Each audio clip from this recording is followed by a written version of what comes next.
Before the darkness takes over, let's make a pact, seal our agreement with a like and subscribe to summon the next nightmare.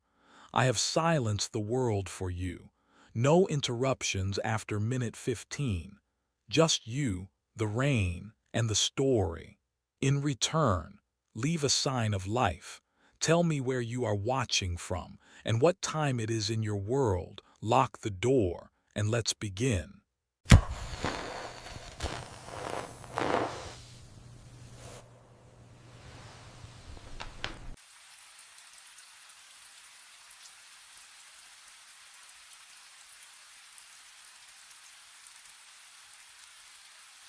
The camera mount was empty. I stood there in the ravine, flashlight beam shaking across the stripped bolts where camera 14 should have been. 90-minute hike through black forest for nothing. My breath fogged in the October cold, pine needles slick under my boots. Then I saw the note, zip-tied to the tree. White paper, my own blocky handwriting. I recognized it immediately. The words made my stomach drop. Don't go home tonight. I'm you from 6 days ahead. Something's waiting. I went home. I didn't make it. Can you imagine reading that? Your own warning from yourself. My pulse hammered in my ears. This had to be a prank. Some hiker found my camera, thought they'd mess with the forest weirdo. But the handwriting, the specific details, 6 days ahead. I read it again, hands trembling, a branch snapped behind me. Close, maybe 20 feet. I spun, flashlight cutting through the dark. Nothing, just trees, shadows layering on shadows. The forest held its breath around me and I realized how utterly alone I was. No cell signal, no backup. Just me and whatever was out there. Another sound, footsteps, deliberate. Hello, my voice cracked. A figure stepped into the light, holding my camera 14. Red recording light blinking. But what I saw next would shatter everything I thought I understood about reality. The face, oh God, the face. It was mine, same scar on the left cheek. Same jacket, same exhausted eyes. He looked. Hollow, wrong. The air around him smelled like smoke and ash, thick and acrid. He raised the camera, aimed it at me. His lips moved, voice a rasp I felt in my bones. You're already dead. I watched it happen. My mind raced back to when it started, 6 nights ago. The notification chimed at 2:13 in the morning. Camera 14 uploading motion-detected images. I'd rolled over in bed, Vanessa warm beside me, and ignored it. Standard protocol. Wildlife moved at night. By dawn, I'd pulled the files over burnt coffee at my kitchen table. The mug's heat bled into my palms as I opened the first image. A figure, standing at the ravine's edge. 70 yards from the camera. Hiker, I told myself. Lost. But the timestamp read 3:17 in the morning. No headlamp, no visible gear. The next night, another upload, same figure, 50 yards now, closer, third night. 30 yards, the resolution sharpened. I could make out a jacket, dark. Familiar cut, fourth night, 20 yards, I zoomed in. My hand trembled against the trackpad. The figure wore my jacket, the navy one with the torn pocket from last season. Same build, same stance. But what I saw on the 5th night changed everything. 15 yards from camera 14, close enough for facial features. I enlarged the image until pixels fractured across my screen. The scar on the left cheek, the exact angle of the jaw, the hollow eyes staring directly at the lens. It was me, same clothing, same everything. down to the boots I'd worn that very day. My breath caught. Cold sweat prickled down my spine. I scrolled to the sixth upload, received just hours before I'd driven out to check the site. The image stopped my heart, not the forest, not the ravine. My living room, door open, someone entering, timestamp 6 days ahead. October 21st, 9:47 at night, the exact time I always came home. And that's when I understood. Whatever was hunting me knew my schedule better than I did. I drove, gravel pinging against the undercarriage, headlights cutting through pine shadows that swallowed the road behind me. My hands wouldn't stop shaking on the wheel. Camera 14 was 90 minutes into the forest, and I had to retrieve it, had to see what was real. The trailhead appeared at 4:37. I grabbed my pack and flashlight, locked the truck. The forest swallowed sound here. No wind, no animals, just the crunch of my boots on frozen needles. Every 20 steps I'd stop, listen.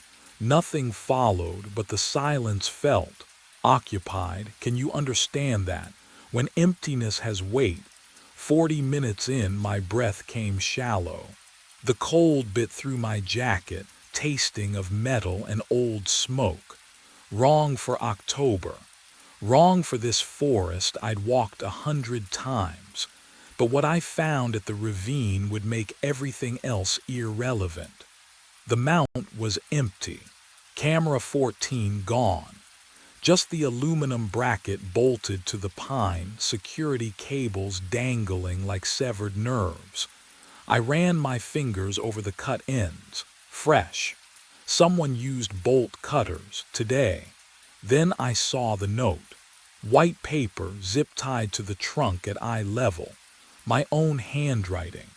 I'd know those loops anywhere the way I slashed my capital I's. My hands trembled as I tore it free. The words burned into my skull. I'm you from 6 days ahead. Don't go home, something's waiting. I went home, I didn't make it. My chest tightened, 6 days ahead. The timeline matched, the uploads, the progression, that final image of my living room door. What would you do? Would you believe it? I read it again. The paper smelled like ash. What I didn't know yet was that the warning had already failed. My phone buzzed in my pocket. The screen lit up. New upload received. Camera 14. Timestamp. Oh God, timestamp. 6 minutes from now. I didn't look up from my phone. That saved me. The air shifted behind me. A rush of movement, and I threw myself sideways as hands. My hands, the same calloused fingers, grabbed for my throat. I hit the ground hard. Pine needles bit into my palms. The figure crashed down on top of me, and the smell hit me like a fist. Smoke. Ash. Wrong. He was me. Exact weight. Exact reach. We grappled in the dirt, silent except for our breathing, identical rhythms fighting against each other. His grip on my wrist was the same strength I'd used 1,000 times tightening bolts on camera mounts.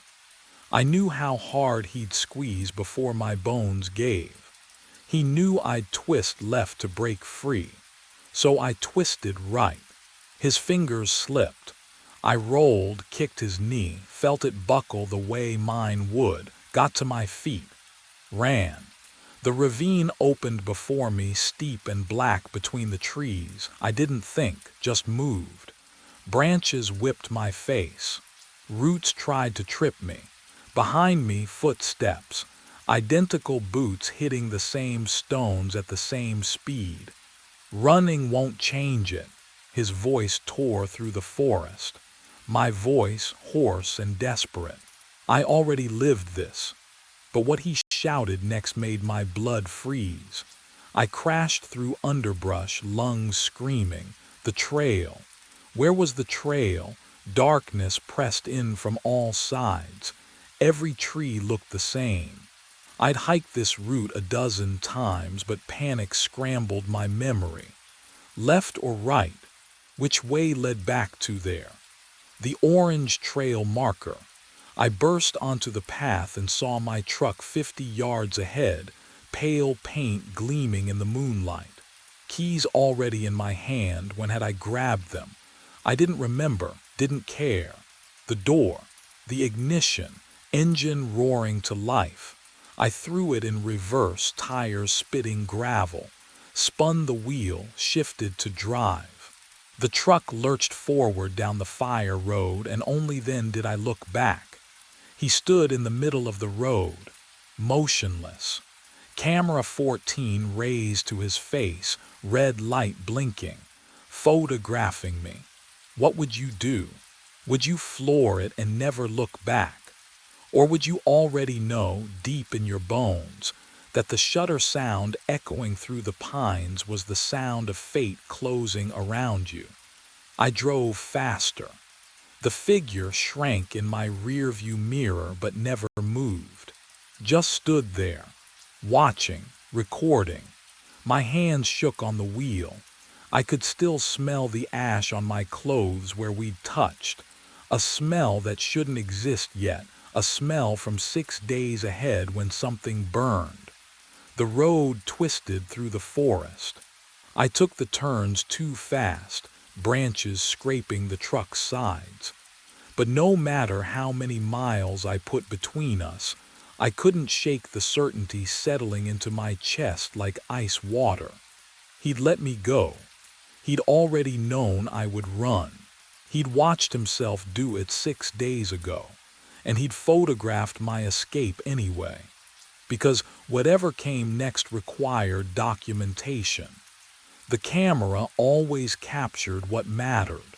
My phone lay on the passenger seat, screen dark. I didn't want to check it. Didn't want to see if camera 14 had uploaded again. Something new, something further ahead in the timeline. But my eyes kept drifting to it, waiting for the notification light to pulse. What would the next photo show? I was 20 minutes from the ranger station when my phone finally buzzed. The screen lit up. One new upload. Camera 14. Timestamp. 72 hours from now. And the preview image that flashed across my screen made me swerve hard enough to nearly leave the road. The ranger station's lights burned yellow through the trees. I yanked the wheel right, tires spitting gravel as I skidded into the empty lot. My hands wouldn't stop shaking. The phone sat in the cup holder, screen dark now, but I'd seen the preview image, just a glimpse before I'd swerved. Enough to know it was getting worse. I stumbled through the door. Hank looked up from his desk, coffee mug halfway to his lips. The station smelled like burnt grounds and pine cleaner, and something else. Something faint, like ash carried on wind that shouldn't be blowing indoors. "Breslin," he set the mug down, "you look like hell." Camera 14. My voice came out raw. There's someone in the forest. He looks exactly like me. He had the camera, he knew. Whoa. Slow down. I'm not crazy. Was I? The uploads, 6 nights of photos. The figure approaching is me, Hank. Same clothes, same scar. And the last photo shows my house 6 days ahead and trail cam malfunction. Hank leaned back in his chair, and it creaked in a way that felt wrong, delayed, like the sound arrived a heartbeat after the movement. Happens all the time. Lens flare creates doubles, or some pranksters messing with you. This isn't a prank. Then what is it? His eyes held no belief, only pity. You've been out there alone too long. Vanessa's been saying, don't. I cut him off. Just don't. But what could I say that wouldn't sound insane? What would you do if your supervisor looked at you like you'd already lost your mind? My phone buzzed. New upload received. I pulled it from my pocket. The screen felt ice cold against my palm, colder than it should have been.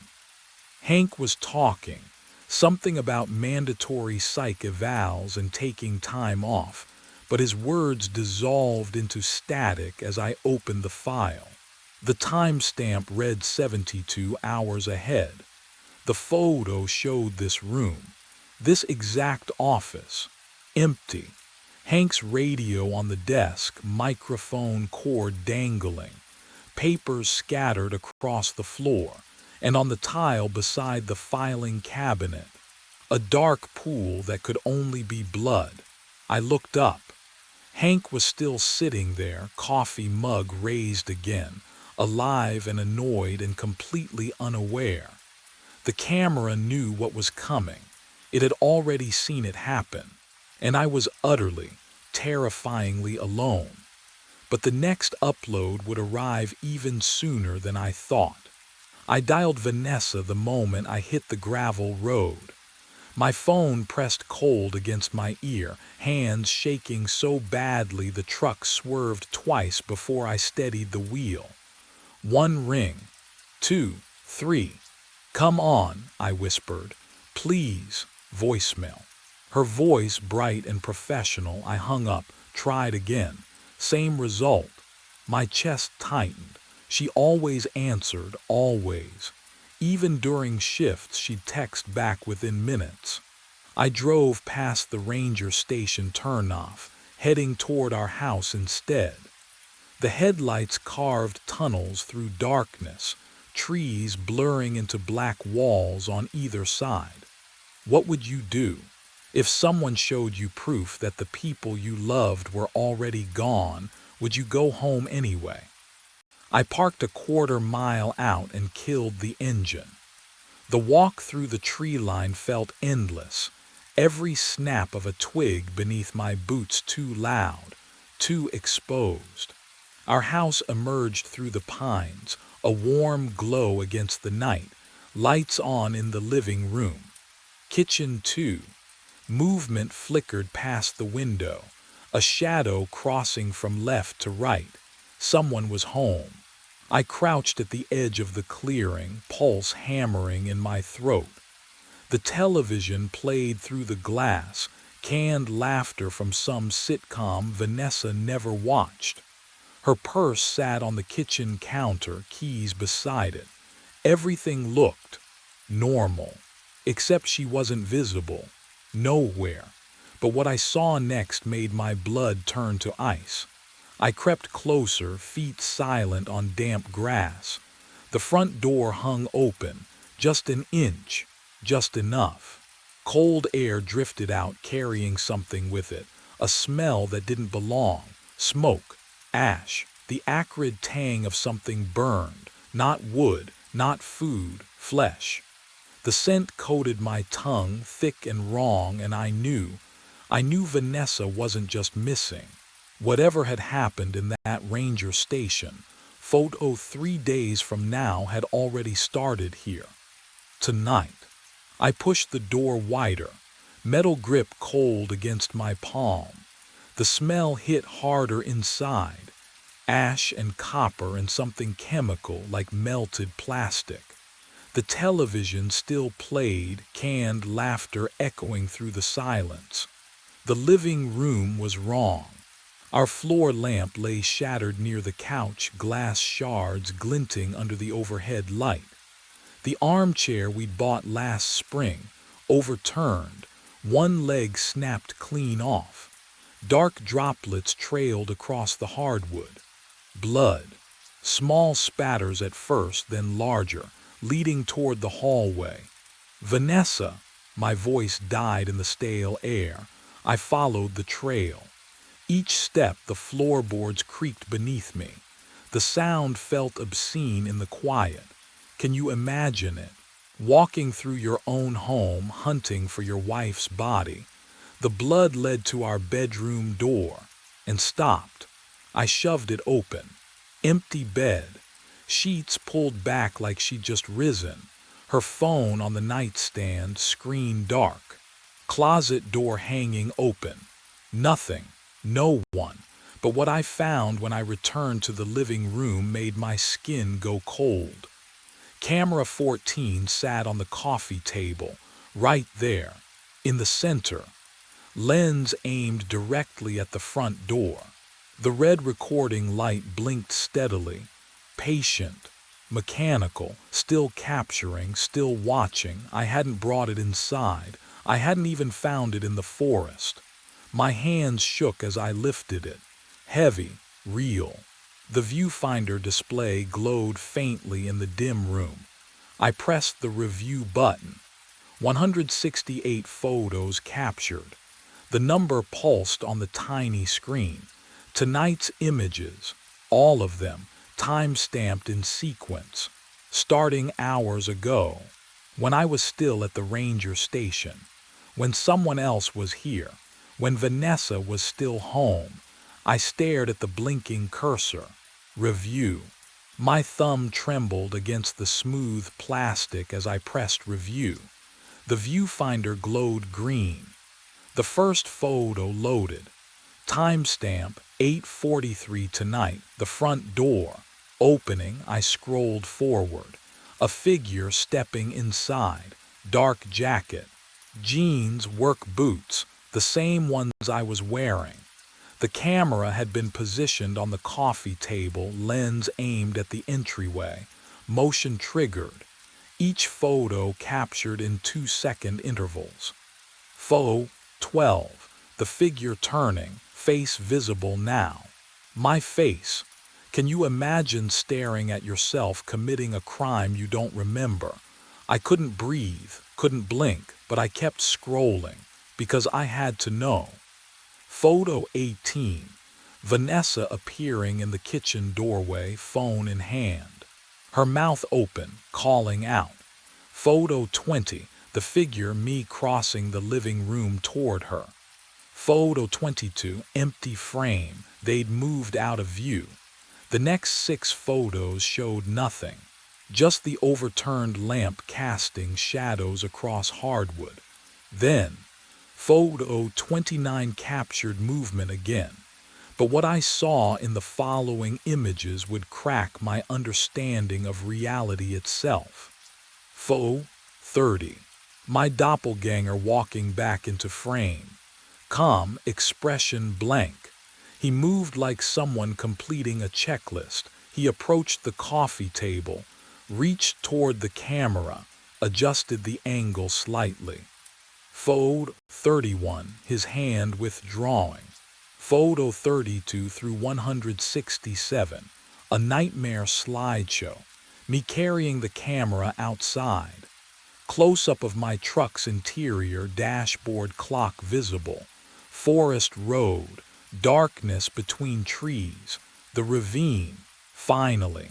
The empty mount where camera 14 had been zip-tied, where I'd found the note. The metallic smell of blood still hung in the air around me. I lowered the camera. I hadn't driven to the ranger station tonight to avoid coming home. I'd already been here, and whatever I'd done to Vanessa, I was about to do it again. I smashed camera 14 against the coffee table edge. The plastic housing cracked, split. The lens shattered, tiny glass fragments scattering across hardwood. I pried open the battery compartment, ripped out the SD card, and held my lighter beneath it. The acrid stench of melting plastic filled my nostrils, sharp and chemical. The card curled, blackened, dripped onto the floor. There. Done. I called 911. My wife is missing. There's blood, please. They arrived within 40 minutes. 2 officers. The younger one swept his flashlight across the living room while his partner questioned me. You said there was blood, Mr. Breslin. I pointed to the bedroom threshold. Nothing there. The carpet clean. Vacuum line still visible. It was, It was right there. The older officer exchanged a glance with his partner. And your wife's name? Vanessa. Vanessa Breslin. She's a nurse at St. Mary's. She wouldn't just, sir. He tapped his notepad.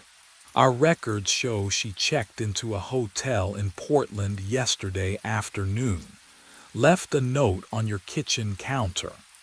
What note? What would you do if everyone insisted you were wrong about your own life? But what I discovered 3 days later made the missing blood seem trivial. I checked the counter. There it was. Vanessa's handwriting. Needs some space. Don't call. I didn't remember seeing it. Days blurred after that. I'd find myself standing in rooms with no memory of entering. Meals half-eaten. My phone showing calls I didn't recall making. Then I woke in my truck, engine running, headlights cutting through dawn mist. The forest road stretched ahead, familiar and wrong. I looked down. Camera 14 sat intact in the passenger seat, red light blinking, and the SD card, unmelted, unmarked, was slotted firmly inside. I woke with dawn light slicing through the pines, camera 14 heavy in my lap. The ravine stretched below me. Steep, familiar, wrong. My hands were coated in ash. The smell, smoke, and something chemical, burnt plastic, clung to my jacket like a second skin. I had no memory of driving here. 6 days. That's how long the loop had said.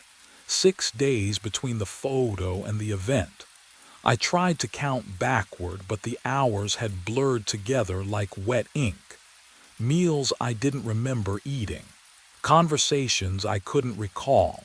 Vanessa's voice on the phone, distant, pleading, then nothing. The camera's red light blinked, still recording, through the trees, movement. A figure hiking uphill toward the empty mount where camera 14 should have been. Same navy jacket, same deliberate gait, same scar catching the early light. Me, 6 days ago. Can you imagine watching yourself walk toward your own destruction? I wanted to scream, to warn him, to run, but my legs wouldn't obey.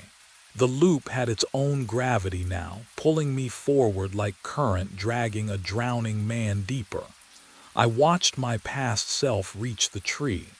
Confusion flickered across his face, my face. He found the note zip-tied to the bark. Read it. His hands trembled, but what happened next wasn't a choice anymore. I stepped from the shadows, camera 14 raised. His head snapped toward me. Recognition. Horror. The exact expression I'd worn 6 days ago. Or was it 6 days from now? Time had lost meaning. I opened my mouth. The words came automatically as if I'd rehearsed them 1,000 times before. You're already dead, I whispered. I watched it happen. His eyes widened. He stumbled backward. Therefore, I lunged forward, not because I wanted to, but because I already had. The loop closed around us both like a fist. I was the doppelganger now. The warning, the inevitable. And somewhere, 6 days ahead, another version of me was waking up, beginning again. The fabric felt wrong the moment I touched it. Cold. Too cold for something that had just finished a hot cycle. I pulled the bundle from washer 7, and the fluorescent lights overhead buzzed louder, as if they were listening. The smell hit me next, detergent, yes, but underneath, something metallic, copper. I unfolded the wet uniform, navy blue, security guard patch on the shoulder, and stitched across the chest pocket in white thread, Owen Brady, my name. My hands shook as I dug deeper into the drum. Keys, My keys, the ones with the bottle opener keychain my sister gave me 3 years ago. My wallet, leather warped and swollen. And a phone, not mine, newer.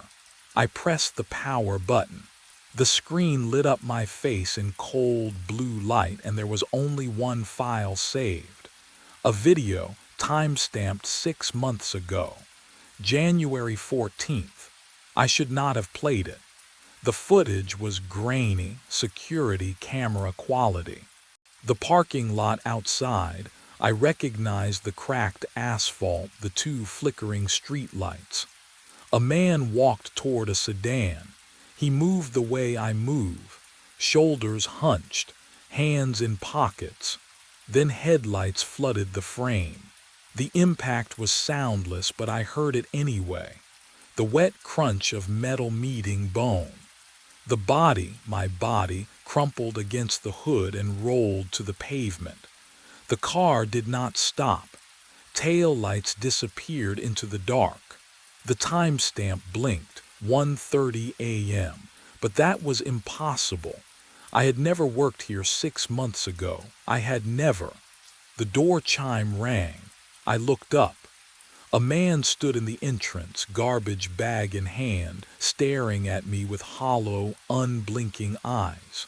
The clock on the wall read 1:30 a.m. What he did next would prove I had been dead all along. My mind raced back. 4 nights earlier. The shift had started like all the others. 10 p.m. Fluorescent lights buzzing overhead, that sharp detergent smell already burrowing into my nostrils. Dennis came in first, hauling his bundled sleeping bag, nodding at me with that cracked tooth smile. I nodded back. We never talked much, but the acknowledgement mattered, you know. It was the only proof I existed some nights. Patty arrived around 11. Same anxious shuffle, same 3 blankets. She loaded washer 9, avoided eye contact, fed the machine quarters 1 by 1. The metallic clink echoed in the empty space. I busied myself wiping down the folding tables, pretending I had purpose. The hours crawled. Dennis left around midnight. Patty's dryer hummed its monotonous song. I scrolled my phone, refreshed emails that never came, checked messages from people who had stopped asking how I was. Can you imagine that kind of loneliness? Not dramatic, just hollow, but what happened at 1:30 would change everything. The door chimed. A man entered, tall, gaunt, eyes sunken like he hadn't slept in weeks. He carried a black garbage bag, the plastic crinkling with each step. His shoes squeaked on the linoleum. Patty glanced up, then quickly away. He went straight to washer 7. I watched him load the clothes, slow, deliberate, like he was performing surgery. He fed quarters into the slot, 8 of them. The machine chugged to life, water gushing, drum spinning. And then, he just sat there, in the plastic chair across from it, staring, not glancing, not checking his phone, staring, unblinking. The washer hummed its cycle. I felt the vibration through the floor. 45 minutes passed. The spin cycle finished with that final mechanical groan. The man stood, walked to the door, and left. He didn't take the clothes, and that's when I realized something was very, very wrong. He came back the next night, same time, 1:30 exactly. The door chimed and I looked up from the inventory clipboard, already knowing what I'd see. The same gaunt figure, the same garbage bag slung over his shoulder, the same hollow eyes that refused to meet mine. He walked straight to washer 7, dropped in 8 quarters, the metallic clink echoing through the empty laundromat. The sound felt too loud, too deliberate. He loaded the clothes without ceremony, shut the door, pressed the buttons. Then he sat in the same plastic chair 3 feet away and stared, and stared. I tried to focus on my work. I wiped down the folding tables. I restocked dryer sheets. I kept glancing over, expecting him to check his phone, stretch his legs, do something human. But he just watched. The drum spun behind the cloudy glass, clothes tumbling in a slow, hypnotic circle. His face never changed. 45 minutes. I timed it. When the cycle finished, the washer chimed its cheerful little beep. The man stood. He walked to the door. He left without touching the machine. The clothes sat there, damp and forgotten, smelling faintly of cheap detergent. What kind of person does that twice? The third night I was ready for him. I told myself I'd ask. Something casual. Hey, you forgot your laundry again. Simple, non-threatening. But when 1:30 came, when the door chimed and he walked through with that same dead-eyed stare, the words caught in my throat because there was something wrong with his face. Not disfigured, not injured, just absent, like a photograph of a person instead of the person themselves. He repeated the ritual 8 quarters, washer 7, the chair, the stare. This time I counted the seconds. 2,700. Exactly 45 minutes. He stood, turned, and walked out into the night. The fluorescent lights buzzed overhead, filling the silence he left behind. I waited 5 minutes. Then I crossed to washer 7 and opened the door. The smell hit me first, detergent, yes, but underneath it something faintly metallic. I pulled out the clothes piece by piece. A pair of jeans, faded, worn at the knees, 2 gray t-shirts, a flannel button-up with a frayed collar, socks, boxers, ordinary, completely, frustratingly ordinary. I pressed my palm against the inside of the drum. Cold metal, nothing hidden, nothing strange. I ran my fingers along the rubber seal, checking for what? A note, a clue. Can you imagine searching a washing machine for answers and having no idea what questions you're even asking? That's when I saw it. A scratch on the glass door. Thin, curved, like someone had dragged a key across the surface in a slow arc. I leaned closer, my breath fogging the glass. I'd worked here for 2 years. I knew every stain on the linoleum, every loose button on the chairs, every temperamental machine. I had never seen this scratch before, but, oh, I knew it. The shape of it, the angle, the way it caught the light. Why did it feel like I'd traced it with my own fingers 100 times before? My hands shook as I dialed.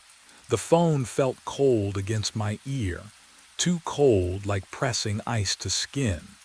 The detergent smell in the air turned sharp, almost chemical. 3 rings. 4. Non-emergency line, this is Officer Ramsey. My throat tightened. I need to ask about a case. A hit and run. Outside the Suds and Spin laundromat on Archer Street. Keys clicking on the other end. Slow, mechanical. Date of incident. 6 months ago, January 14th. More clicking. A long pause that stretched too thin. The fluorescent lights above me buzzed louder, vibrating through my skull like static. We have that file, Ramsey said. His voice was flat, professional, detached in a way that made my stomach drop. Victim was Owen Brady, 34 years old, struck by a vehicle at approximately 1:30 a.m., declared dead at the scene. The floor tilted. That's me, I whispered. I'm Owen Brady. Silence. Sir, I don't know what you're. I'm telling you, I'm Owen Brady. I work here. I'm standing in the laundromat right now. Sir. His tone shifted, careful. The way you talk to someone unstable. Owen Brady was pronounced dead 6 months ago. The case is still open, unsolved. The phone slipped in my sweat-slicked palm. I pulled it away from my ear, and that's when I saw the screen. The date glowed white against black. January 14th. Not 6 months later. Not moved on, today, right now. The walls hummed. Not the machines, the walls themselves, pulsing with that fluorescent static, alive with something I couldn't name. The uniform on the folding table felt heavier, watching me with its empty name tag. But what I didn't understand yet was why the clock still hadn't moved past 1:29. My thumb trembled against the phone screen. I typed my own name into the search bar. The blue glow threw shadows across the dryer behind me, made the fluorescent hum overhead sound louder, sharper. The detergent smell turned metallic in my throat. The first result appeared. Owen Brady. January 14th, deceased. I tapped it. The obituary loaded in pieces, photo first, then text. My face stared back. Not a selfie I recognized. My sister must have chosen it. The article beneath used words like tragic and unsolved and community loss. I scrolled past the service details, past the survived by line that listed my sister Claire, my parents, past the part that said in lieu of flowers. I kept scrolling. But what I found next would prove far worse than any obituary. The news article appeared third in the search results. Local man killed in hit and run outside laundromat. I clicked. The page loaded slowly, each line of text appearing like a sentencing. The journalist had been thorough. Time of impact. Approximately 1:45 a.m. Victim pronounced dead at scene. No witnesses. Security footage inconclusive. There was a photo. Grainy, dark parking lot. Yellow police tape. And beneath a blue tarp in the center of the frame, a shape. My shape. My hands went cold, not nervous cold. Dead cold. I opened my contacts, found Claire. Typed fast before I could think. It's Owen, I'm alive, call me. The message sent. Delivered, but no response came. No 3 dancing dots. Nothing. I dialed my landlord. The phone rang once, then a recorded voice. The number you have reached has been disconnected. I tried my parents, disconnected. I tried the convenience store below my apartment, disconnected. Every number I called, every person I texted, led nowhere. But then I heard something that made my blood freeze entirely. I wasn't going to wait until 1:30. The clock above the register read 1:15 a.m., 15 minutes before whatever was supposed to happen, before the man came through that door, before time folded in on itself again. I grabbed my jacket and shoved my phone into my pocket. My hands shook, but I moved anyway. The fluorescent lights hummed louder as I crossed the tile floor. Each step echoed wrong, like the room was listening. I reached the front door and pulled. Nothing. I pulled harder. The handle was ice cold under my palm, colder than metal should ever feel indoors. The lock was turned to open position, but the door wouldn't move. Come on, I whispered. My breath fogged in front of my face. When did it get so cold? I slammed my shoulder into the glass. Pain shot down my arm. The door didn't even rattle. It felt solid, immovable, like pushing against a wall. But the building had other plans for me. I turned and ran for the back exit, the employee door near the storage closet. Locked. I fumbled for my car keys, thinking maybe I could just drive through the damn window if I had to. What would you do, trapped in a place that shouldn't be able to hold you? I sprinted into the parking lot through the side door. It opened. Relief flooded through me for half a second. My sedan sat under the flickering street light. I jammed the key into the ignition and twisted hard. The key snapped. Clean. Sharp. The metal broke in my hand like it was made of glass. I stared at the jagged edge, and the detergent smell from inside rolled over me in a wave, thick, chemical, suffocating. Then I blinked. The clock read 1:29 a.m. I was standing in front of washer 7. The door was already open, waiting. Inside, folded neatly, the uniform lay damp and ice-cold against my fingers. What happened in those missing 14 minutes, I still can't fully explain. But I knew one thing with absolute certainty: something was coming. And this time, I wouldn't be able to run from it. The door chime rang. 1:30 a.m. Exactly. He walked in with the garbage bag just like before. Same stride, same blank expression.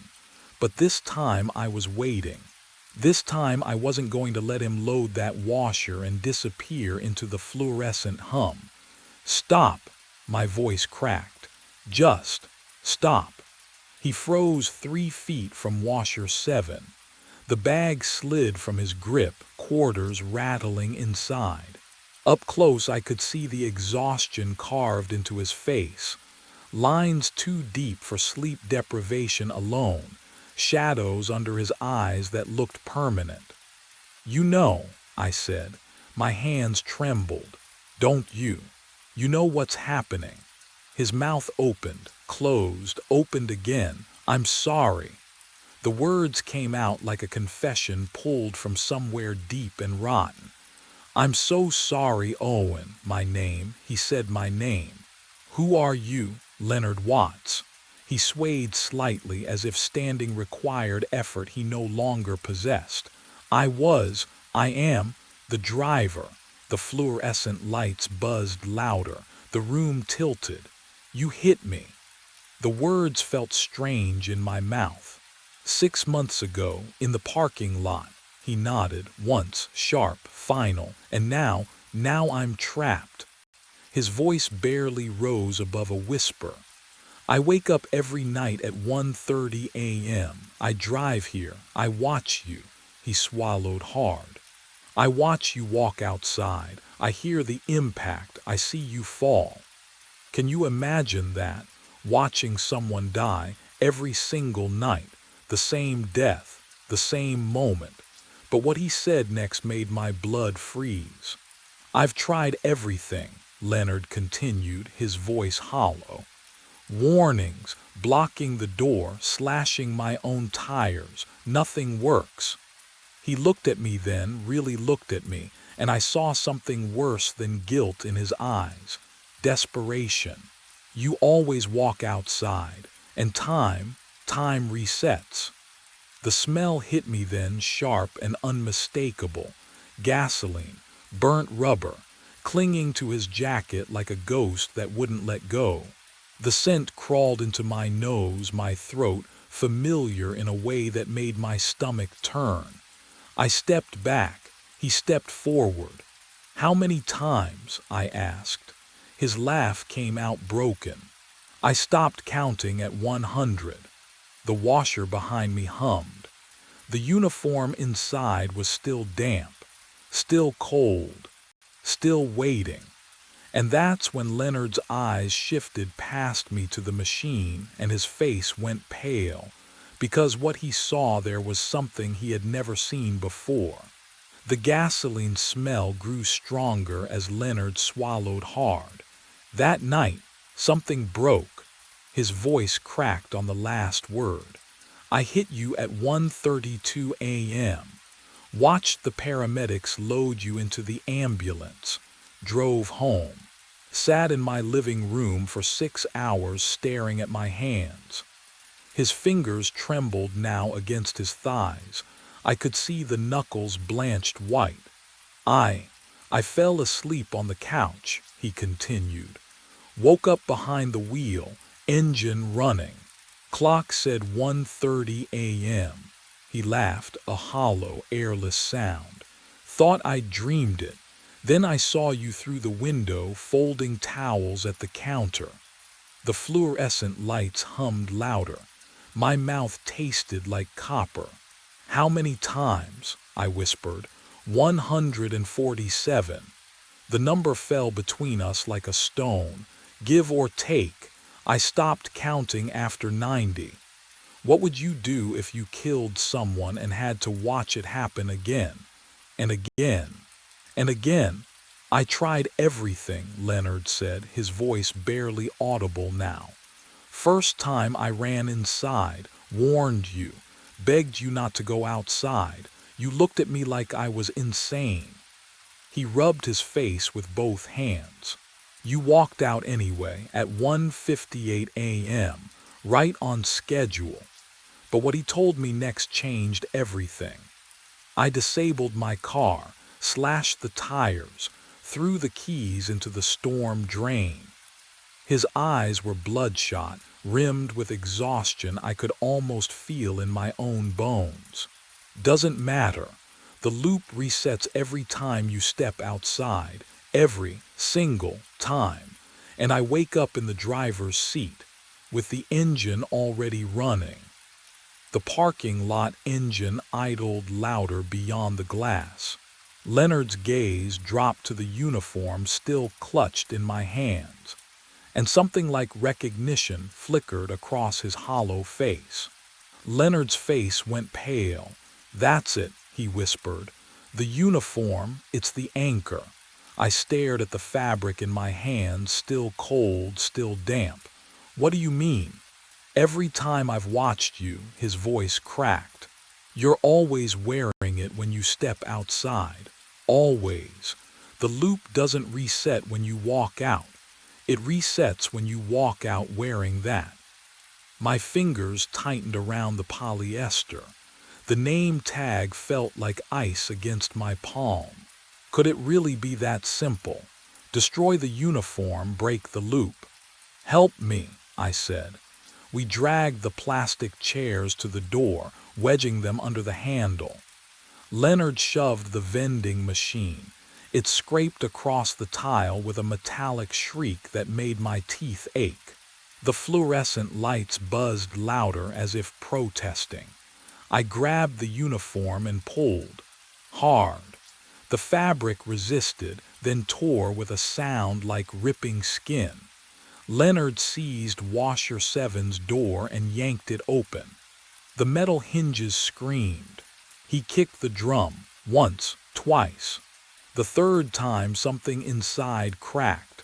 The detergent smell intensified, sharp, chemical, suffocating. Keep going, Leonard panted. Sweat gleamed on his forehead. I shredded the sleeves, tore the name tag free, stuffed the pieces deep into the broken washer. Leonard pried off the control panel with a mop handle. Wires spilled out like entrails. We stood there, breathing hard, surrounded by wreckage. It has to work, I said. It has to, the lights flickered. Once, twice, can you feel it? That moment when you realize you've made a terrible mistake. The fluorescent hum dropped an octave, then stopped completely. The room plunged into silence so absolute it pressed against my eardrums. In the darkness, I heard Leonard's breath catch. Then the lights snapped back on. I was standing at Washer 7. The door was closed, unscratched, humming softly. My hands gripped the uniform, clean, dry, perfectly intact. The name tag gleamed under the lights. Across the room, Leonard sat in the plastic chair, garbage bag at his feet. His eyes were empty, unfocused, staring at nothing. The clock on the wall read 1:30 a.m. But what terrified me most wasn't the reset. It was the realization that destroying the uniform hadn't changed anything at all. The uniform is cold against my chest, but it fits perfectly, like it was always mine. Leonard sits in the chair, eyes vacant, garbage bag at his feet. The clock hums. 1:30 a.m. again, always again. Outside, the engine idles louder, closer. I hear the low rumble through the glass door, feel it vibrating in my ribs. The same engine from the video. The same engine that I press the phone screen. My own voice crackles out, tinny and distant. Yeah, I'm locking up now. Pause. 10 minutes tops. A loop within a loop. I look down at the name stitched across the chest pocket. Owen Brady. The letters are worn smooth, like someone has traced them 1,000 times, like I have. Can you imagine holding the moment of your own death in your hands? It smells wrong. Not detergent, not mildew, something metallic. Burnt rubber and gasoline mixed with something sweeter. Familiar. The smell of the parking lot at 1:30 a.m. I tried to run, tried to hide, tried to destroy it. But what I finally understood was this. The loop does not need Leonard. It needs me. Leonard was just the driver. I am the destination. The fluorescent lights flicker. The door chimes though no one has entered. My legs move without permission, carrying me toward the glass. Through it I see headlights cutting through the dark. Bright, blinding. I reach for the handle. Do I turn it? Do I step outside into the lot where my body was found 6 months ago? The footage never shows. It always cuts to static at 1:31 a.m. 1 minute I do not have. 1 minute I have never seen. My hand closes around cold metal, and for the first time in 6 months, I stop counting. My name was carved into the bone. I pressed my flashlight against the T-Rex femur, 5 feet above the floor where I'd been examining rust patterns on the exhibit bolts. There it was. Fresh scratches in 65-million-year-old fossil. Russell Harding. Below it, a date. 1 week from tonight. My hand trembled. The beam danced across the letters. Can you imagine seeing your own name carved into something that shouldn't exist? Something that's been locked behind velvet ropes and rusted steel brackets for 4 years. I've worked night watch at the Rothwell Museum for 18 months. Alone. No one enters Hall C during my shifts. The motion sensors have been disabled since the 90s. Budget cuts, they said, but I would have heard footsteps. I always hear footsteps. The cold from the marble floor seeped through my boots. It was 1:46 in the morning. I knew because I check my watch obsessively at night. It's the only way I stay grounded in the silence. The vaulted ceiling swallowed the sound of my breathing. Even the hum of the ventilation system felt wrong tonight, delayed, like it was coming from somewhere far away. I stepped back. The skeleton loomed above me, 15 feet of ancient bone reassembled into a predator's stance. But something was different. The skull. It was facing the west exit now, jaws parted slightly, empty eye sockets aimed directly at the double doors that led to freedom. It hadn't been facing that direction yesterday. I'd walked past this exhibit every night for 6 nights straight, ever since I noticed something, a feeling, the kind of dread that lives in your gut and whispers that you're being watched. But what I discovered during those nights, what I was only beginning to understand, made my name on that bone feel like a promise or a threat. The air smelled wrong. Dust, yes. Old wood and mineral oil they use on the display cases. But underneath, decay, fresh decay, organic and wet like something that had been dead for days, not millennia. My flashlight flickered. Once, twice. I smacked it against my palm. The beam steadied, but the batteries were dying. I had spares in the security office, 3 floors down, through corridors that suddenly felt impossibly far away. I should have left then, should have run, but I couldn't stop staring at my name, at the date. Who did this? How? The fluorescent emergency lights along the baseboards cast long shadows up the skeleton's vertebrae. I watched those shadows. They didn't move. The entire hall was frozen, suspended in that dead hour between night and morning when even the city outside goes silent. Then I heard it, a sound like settling wood, like old joints adjusting under weight. It came from above me, from the skeleton itself. I stepped back. My heels scraped marble. The T-Rex's jaw moved. Not much, just a fraction. A crack appearing where the upper and lower mandibles met, widening with a sound like splitting ice. My flashlight caught the gap. Darkness inside, deeper than it should be. And from that darkness, a smell rolled out, cold air, stale and underground, carrying the faint copper tang of something I didn't want to name. The beam flickered again, died, returned. The jaw had opened wider. I could see inside now, past the teeth, into the ribcage beyond. There was something in there, not bone, not shadow, something that moved with breath, something that knew I was watching. And then from deep within that impossible space, I heard a voice. My voice, whispering my name. 2 weeks earlier, I noticed the skeleton had moved. I'd walked past the T-Rex in Hall C every night for 3 months. Same route, same checklist.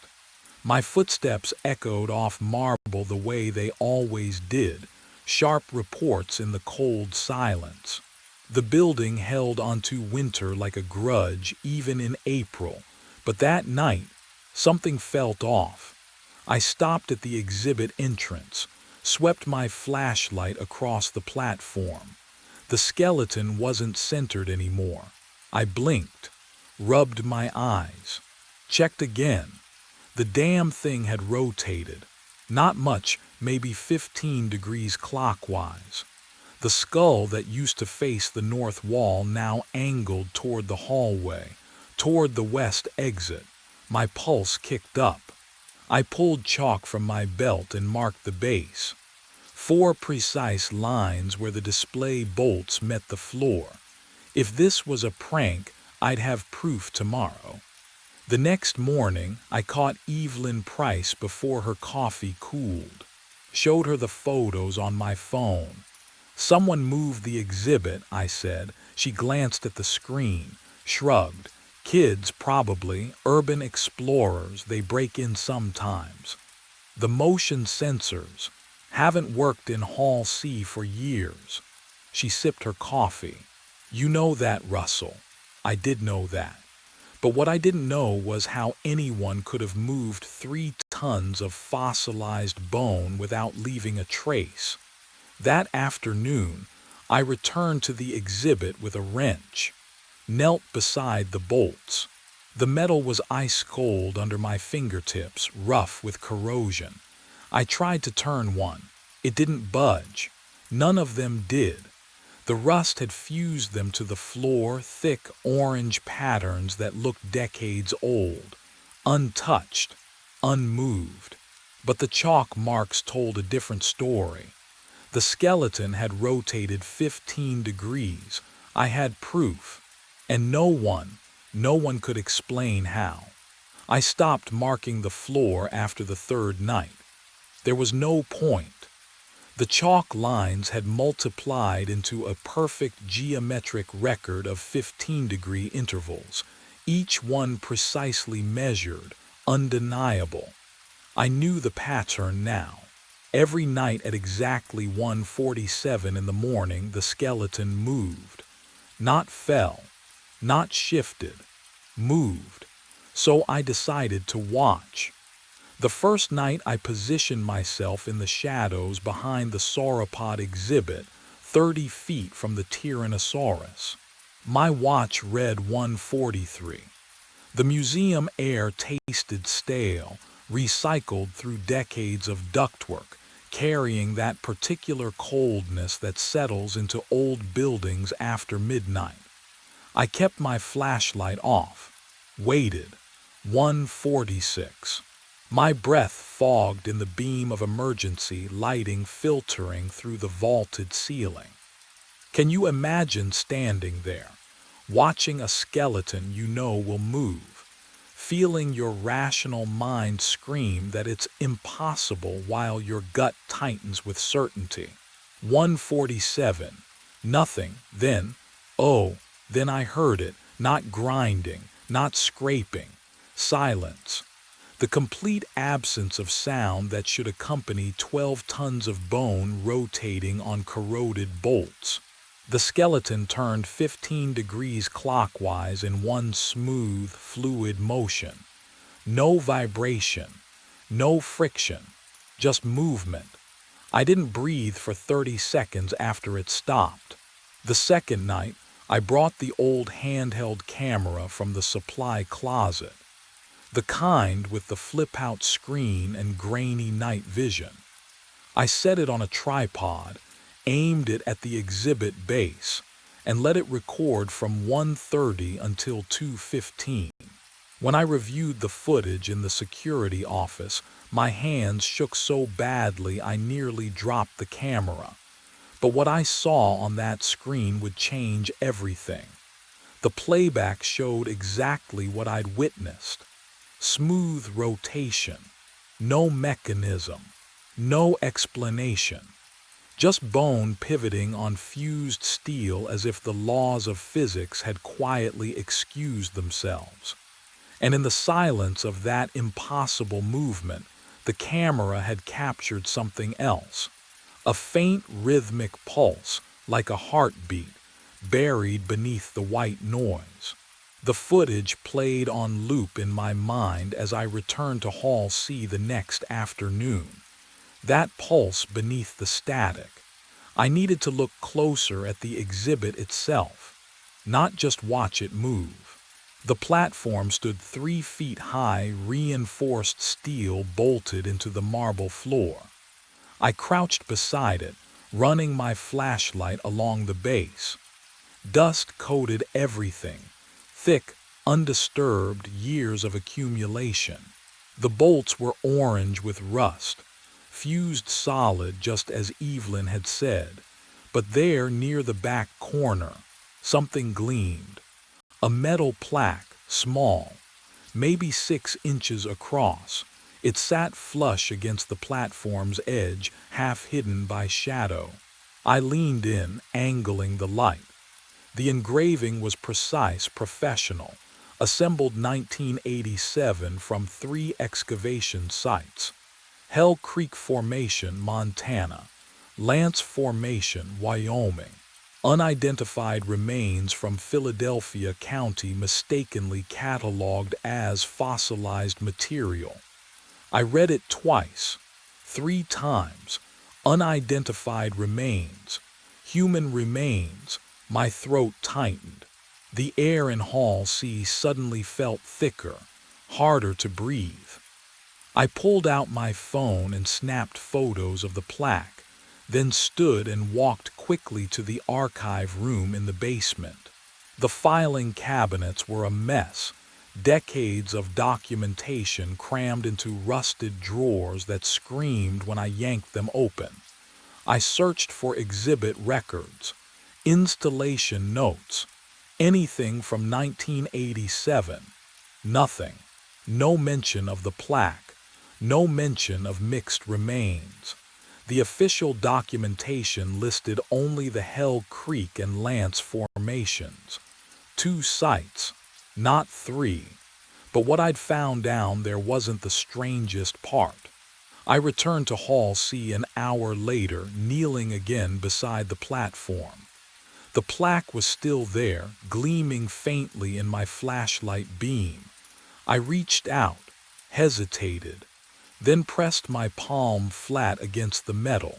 It was warm, not room temperature, warm, like something alive had been touching it moments before. The skeleton loomed above me, silent and still, but I could swear I felt it watching, waiting for 1:47 a.m. And I realized I had no idea what would happen when it finished turning. I positioned myself in the far corner of Hall C at 1:39 a.m. 8 minutes until the skeleton moved again. The marble floor beneath my boots felt glacier cold, even through rubber soles. My breath misted in the air. Thin white clouds that shouldn't exist in a climate-controlled building. The T-Rex loomed 15 feet away, silent, waiting. I'd seen it rotate on camera, but watching through a screen was different than standing here. Can you imagine the difference? Pixels versus bone, distance versus proximity, safety versus... Whatever this was, my heart hammered against my ribs. 1:43, 4 minutes. The hall's heating vents rattled somewhere above, but the sound was wrong, delayed, like an echo arriving before the source. That uncanny wrongness crawled up my spine. 1:46, 60 seconds. I held my breath. The skeleton stood motionless, ancient bone fused to corroded steel. Nothing suggested movement was even possible, and yet, 1:47 a.m., the T-Rex rotated, smooth, impossible, 15 degrees clockwise with the whisper of grinding stone. No mechanism, no explanation, just bone pivoting on rust. Then it stopped. Silence pressed against my eardrums, and from deep inside the ribcage, a voice, my voice. I've been trapped here since 1987. The words echoed through hollow bone, distorted but unmistakable. Every night I turned toward freedom, my legs locked, my throat closed. Don't be here when I face the exit. The voice fell silent. The skeleton remained still. What would you do? Run? Investigate? I stood frozen, trying to process what I'd just heard. My own voice. But I hadn't spoken, my own words. But I'd never said them. But the real question burned deeper than fear. If that was me inside the bones, where was I standing right now? I fled Hall C and went straight to the archives. The basement stairwell was narrower than I remembered. My flashlight beam shook against the concrete walls. Each step echoed too loud, then too soft, like the building was swallowing sound. The archive door was wedged open with a rusted fire extinguisher. Inside, the air hit me first, thick with mold and something sweeter. Rot. Not food rot. Paper rot, the kind that gets into your throat and stays there. I yanked the chain for the overhead bulb. It flickered twice before holding. Rows of filing cabinets stretched into shadow. Water dripped somewhere behind the shelves, steady as a metronome. The floor was slick. My boots left prints in something dark I didn't want to identify. 1987. I needed anything from 1987. The cabinets were labeled by decade, but the order made no sense. 70s next to 90s. 60s missing entirely. I pulled drawer after drawer. My fingers came away black with dust and moisture. The metal was cold enough to ache. Then I found it. A drawer marked personnel. 85 to 89. The folders inside were swollen with dampness, edges curled like dead leaves. I spread them across the nearest table. Maintenance reports, incident logs, time cards bundled with rubber bands that disintegrated at my touch.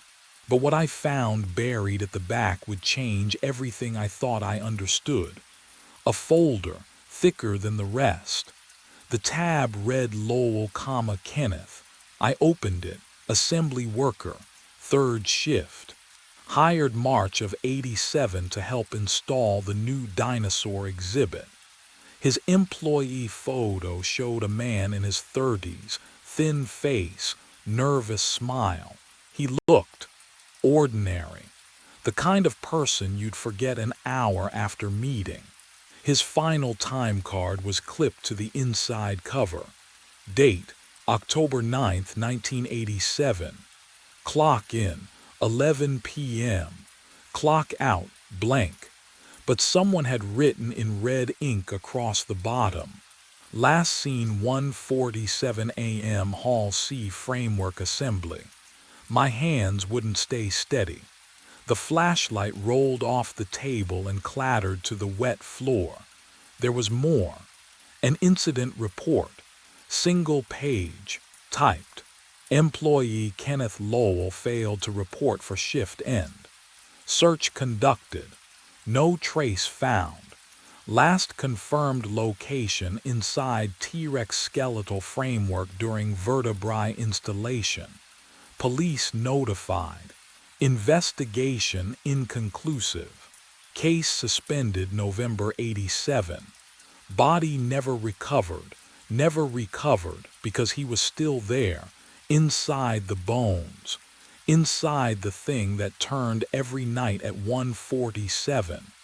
I looked back at his photo, at his eyes, and that's when I noticed the handwriting at the bottom of the report. The note someone had scrawled in faded pencil, almost invisible now after decades in the damp. It said, "He's not the first." The archive had more than personnel files. I found the security tapes in a cardboard box behind the water heater. The smell hit me first. Mildew and old plastic. Decades of neglect compressed into one rotting corner. VHS cases labeled in faded marker. March '94, October 2001, September 2009. Each one marked the same month, September or October. My hands trembled as I fed the first tape into the ancient player mounted on a rusted cart. The monitor flickered to life. Gray static. Then grainy footage of Hall C. A man stood beneath the T-Rex. 40s. Tired eyes. Security uniform just like mine. He was talking to someone off camera. No, wait. His lips moved, but the audio was distorted. I turned up the volume. "Shouldn't be here. I tried to warn you," his own voice. Echoing from the skeleton, I watched him stumble backward, watched him shine his flashlight on the femur, watched him find something carved there. His face went pale. The timestamp read October 4th, 1994, night 6. The footage cut to static. I loaded the next tape. Different man, same scene. 2001.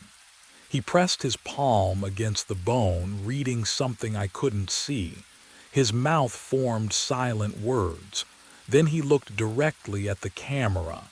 And I swear he was looking at me. The tape ended abruptly. I went through 4 more. each one the same, different faces, same terror, same night. Night 6. But what chilled me most was the realization creeping up my spine like cold fingers. None of those men ever filed a final report. None of them clocked out. I pulled up the employment records on my phone, cross-referenced the dates. All of them vanished, without a trace. On night 6, tonight was my 5th night, and tomorrow, the pattern would demand its answer.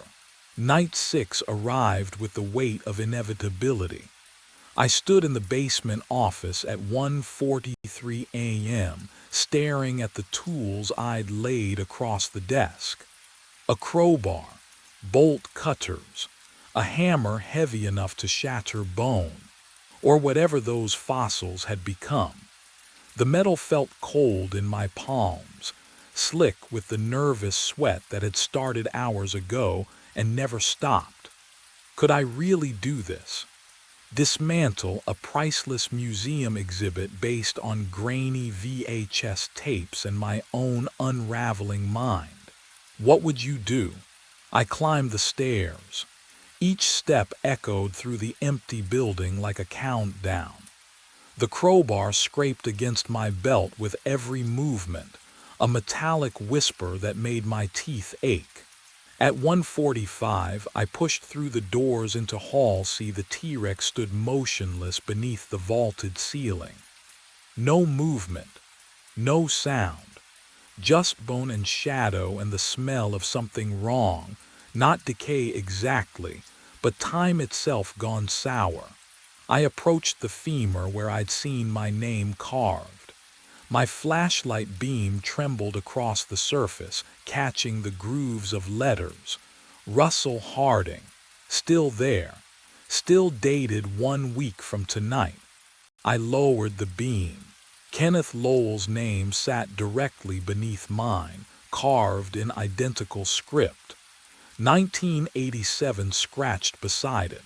But what I found beneath Kenneth's name made my breath catch in my throat. Another name, Samuel Ortiz, 1994. I angled the light lower, hands shaking now. Jacob Reinhardt, 2001. Michael Chen, 2008. The names descended down the length of the femur like tombstones, each one separated by 6 or 7 years. I counted them as the crowbar slipped from my grip and clattered against the marble floor, the sound impossibly loud in the suffocating silence. 12 names, 12 watchmen, and at 1:47 a.m. the skeleton began to move. The grinding sound filled Hall C as bones scraped against fused steel. Slow, deliberate. The T-Rex skeleton pivoted the final 15 degrees until its skull faced the museum exit dead-on. I stumbled backward. My wrench clattered against marble. The rotation stopped. Silence pressed against my eardrums, thick and suffocating. My breath came in short gasps that echoed off the vaulted ceiling. The air smelled wrong, metallic, like copper wire left too long in water. Then the jaw moved, not fast, not violent, just opening, inch by impossible inch. The ancient hinges shouldn't function. They'd been wired shut since 1987, but they swung wide with a wet, grinding noise that made my teeth ache. What would you do? Stand there? Run? I couldn't move. The ribcage came next. Each bone separated with surgical precision, splitting along invisible seams I'd never noticed before. The sound was organic, living, like something hatching from the inside out. A figure emerged from between the ribs. Human, solid, real. Wearing a security uniform I'd only seen in archive photographs, navy blue with gold piping, the Rothwell Museum patch from 3 decades ago.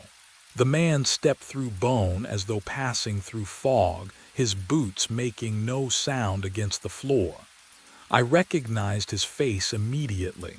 My face, older, weathered, deep lines carved around eyes that had seen too many nights. Gray threaded through hair I still kept dark, but the scar above his left eyebrow. I'd gotten that when my daughter pushed me into the pool edge, 7 years ago. He looked at me with something worse than fear, pity. "I tried to warn you," he said. His voice was mine, roughened by decades I hadn't lived yet. But what he said next would make everything I discovered seem like mercy. I ran, my boots hammered against marble as I bolted for the exit. Behind me, the older version of myself didn't follow, just watched with that terrible, knowing sadness. The double doors loomed ahead, 20 feet, 10. The doors slammed shut, a sound like a gunshot echoing through halls. See, I crashed into them shoulder first. Locked. The metal was warm, wrong. No, no, no, no. The lights cut out. Pure darkness swallowed everything. I couldn't see my hands. Couldn't see the doors. Just the frantic sound of my own breathing and the copper taste of panic flooding my mouth. Then, a hydraulic hiss. The lights flickered back on. The doors were different, heavier wood, brass handles instead of steel. I spun around and the world tilted, fresh paint. That was the first thing I smelled, sharp and chemical, like someone had just finished the walls. Sawdust hung in the air, tickling my throat. The temperature was warmer, the heating system rumbling differently than I'd ever heard it. On the wall, a calendar. October 1987. What would you do? Can you imagine standing there, watching your present dissolve into someone else's past? Footsteps echoed from the east corridor. Voices. Men laughing, discussing work schedules and overtime pay. Getting closer. I turned back to Hall C. The T-Rex wasn't assembled yet. Just the metal framework, a skeletal cage of support beams waiting for bones, tools scattered across the floor, work lights casting harsh shadows. "Hey, you the new assembly guy," a voice called. A man in coveralls rounded the corner. His name tag read Kenneth Lowell. My throat closed. I tried to speak to warn him, but no sound came. He smiled. "Come on, we're behind schedule. Need you inside the framework to secure the ribcage bolts." I looked at the metal cage, at the space where a man could fit, where a man could be forgotten. The real horror wasn't what I'd discovered, it was what I'd become. Kenneth gestured toward the framework. "You coming?" I walked forward, not because I chose to, but because I already had. The metal was cold against my palms as I climbed inside. I knock on the blue door. It shouldn't open, but it does. The hinges scream, a high, wet sound that cuts through the midnight silence. Cold air rushes out, carrying the smell of dust and something metallic. Old copper, maybe, or rust. The darkness inside swallows my flashlight beam for a heartbeat before shapes emerge. Furniture draped in white sheets. A staircase leading up into shadow. And walls. Oh, walls covered in frames. I step inside. The floorboards creak under my weight, each one announcing my trespass. My breath comes shallow. Quick. What would you do?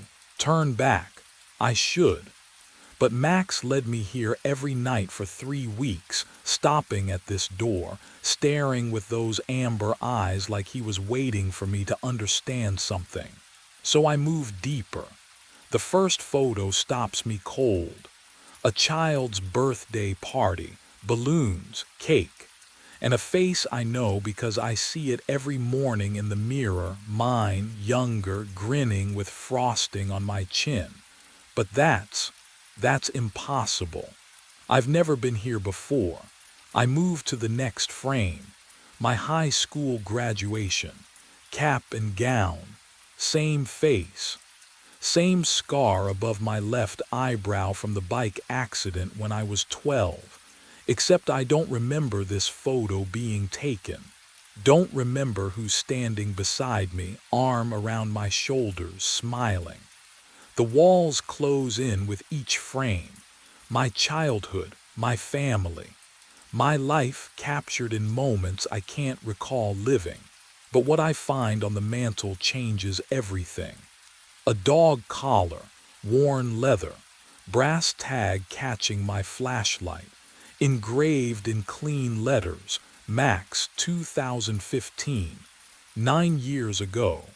Outside, Max whines, low, mournful, like he's been waiting far longer than 3 weeks. And suddenly, I'm not sure who I came here looking for. 3 weeks earlier, I took a job I should have questioned.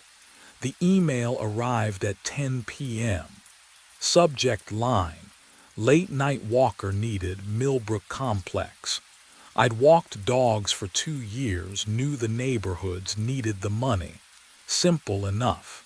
The message gave an address, apartment 4 billion, and instructions that felt off, key under mat, note inside. Max knows the route, just follow him. No phone number, no client name, I should have deleted it. But rent was due, and dogs don't judge you for preferring silence. The Millbrook Complex squatted at the edge of town, brick and peeling paint, the kind of building that looked tired even in daylight. At night, under flickering street lamps, it felt like something waiting. I climbed to the 4th floor. The hallway smelled like mildew and copper pennies. Apartment 4 billion had no nameplate, no welcome mat, just a brass key cold in my palm. The note was taped to the inside of the door, handwriting looped and careful. Max knows the route, just follow him. 11 p.m., be patient. I turned. A German shepherd sat 3 feet away, watching me. I hadn't heard him approach. His eyes caught the dim light wrong, too reflective, like coins at the bottom of a well. Can you imagine a dog that size moving without sound? Max didn't wag his tail, didn't sniff me, just stared. Hey boy, I whispered, my voice cracked. Ready? He stood, walked to the door, waited. The route started normal enough. Down the stairs, out onto Maple, 6 blocks north through streetlight halos and the wet asphalt smell of October. Max's nails clicked on pavement, steady, rhythmic like a metronome. He didn't pull at the leash, didn't pause to mark territory or sniff trash, just walked, purposeful, like he'd done this 1,000 times. We turned left at Ashwood Street. That's when the air changed. You know that feeling when you're sure you've been somewhere before, but the memory won't surface. That thickness in your chest, like your body remembers what your mind doesn't. The houses here leaned closer, their windows dark and watchful. Max slowed. His ears flattened. Then he stopped, in front of a house with a blue door. The paint was faded, weathered to the color of a bruise, boarded windows, no lights. Max sat on the cracked sidewalk and stared at that door like it owed him something. 5 minutes passed, maybe more. I checked my phone, 11:43. The dog didn't move, didn't whine, just stared. Max, I tugged the leash gently. Come on, boy, nothing. The street was too quiet, no cars, no wind. Just the weight of that blue door pressing against my vision, filling my peripheral sight until I couldn't look away. My fingers went numb around the leash. The house smelled wrong, smoke and wet dog and something sweet underneath, like rotting fruit. Finally Max stood, turned, walked us home. I should have been relieved, but what I didn't know yet was that we'd do it again.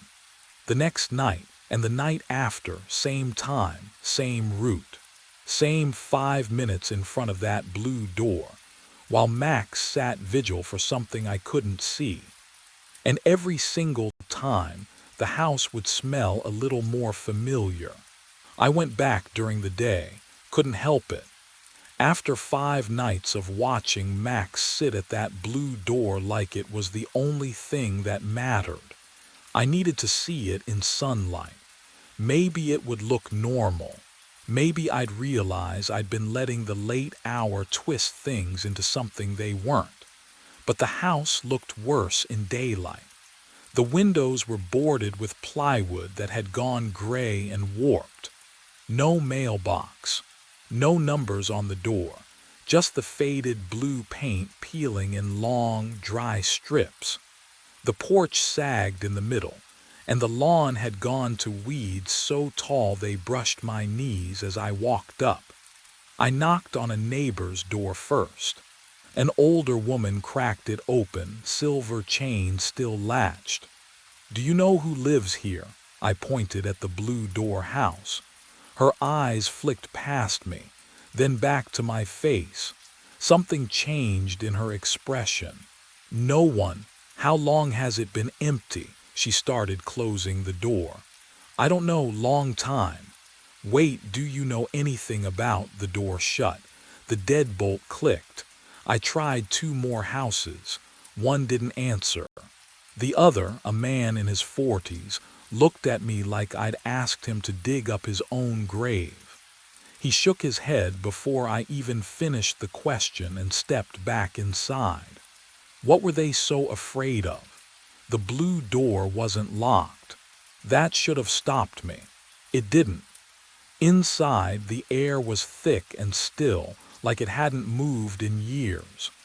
Dust hung in the shafts of light that leaked through gaps in the boarded windows.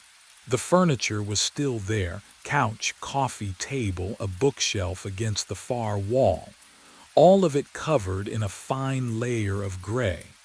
But it was arranged like someone still lived here, like they'd just stepped out. On the kitchen wall hung a calendar. I walked closer, my shoes leaving prints in the dust on the floor. March 2015. I touched the paper. It crumbled slightly under my fingers. 9 years. The smell hit me then. Faint but unmistakable, wet dog. That earthy, warm scent of damp fur. And underneath it, something metallic, copper. The kind of smell that coats the back of your throat. I turned, scanning the room. No dog, no source. And then I heard it. Max's whine, high and soft and desperate. But Max wasn't here. I'd left him at the apartment. This was memory, wasn't it? Some trick of my mind pulling his sound from the nights we'd stood outside. The whine came again. Closer. I spun toward the hallway. The sound had come from deeper in the house, from the room at the end of the hall where the door stood halfway open. And that's when I realized I could see my breath. I drove home with my hands shaking on the wheel. The cold I'd felt inside that house still clung to my skin, even though the afternoon sun blazed through the windshield. My mind circled back to one simple fact. Someone had hired me to walk Max. Someone had left a key. Someone had paid up front for 3 months. Someone had to explain this. Back in my apartment, I pulled out my phone and scrolled to the contact labeled Client 4B. The number sat there like it always had. Normal, real. I pressed call, 3 tones. Then a recorded voice, flat and automated. "The number you have reached is not in service." I tried again. Same result. I stared at the screen. and felt something shift in my chest. When had I last spoken to this client? I couldn't remember. Not once in 3 weeks had they called to check in. Not once had I needed to report anything. The dog just knew the route. I grabbed my jacket and headed to the Millbrook complex. The building manager's office smelled like burnt coffee and cheap air freshener, a cloying vanilla that stuck to the back of my throat. Mrs. Kowalski looked up from her crossword puzzle with the expression of someone interrupted mid-nap. "Help you?" "Yeah, I need to ask about one of your tenants. Apartment 4B, her pen paused. 4B.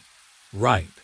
I've been doing dog walking services for them, but I can't seem to reach them, and There's no one in 4B, she said it simply. Matter of fact, I blinked. What?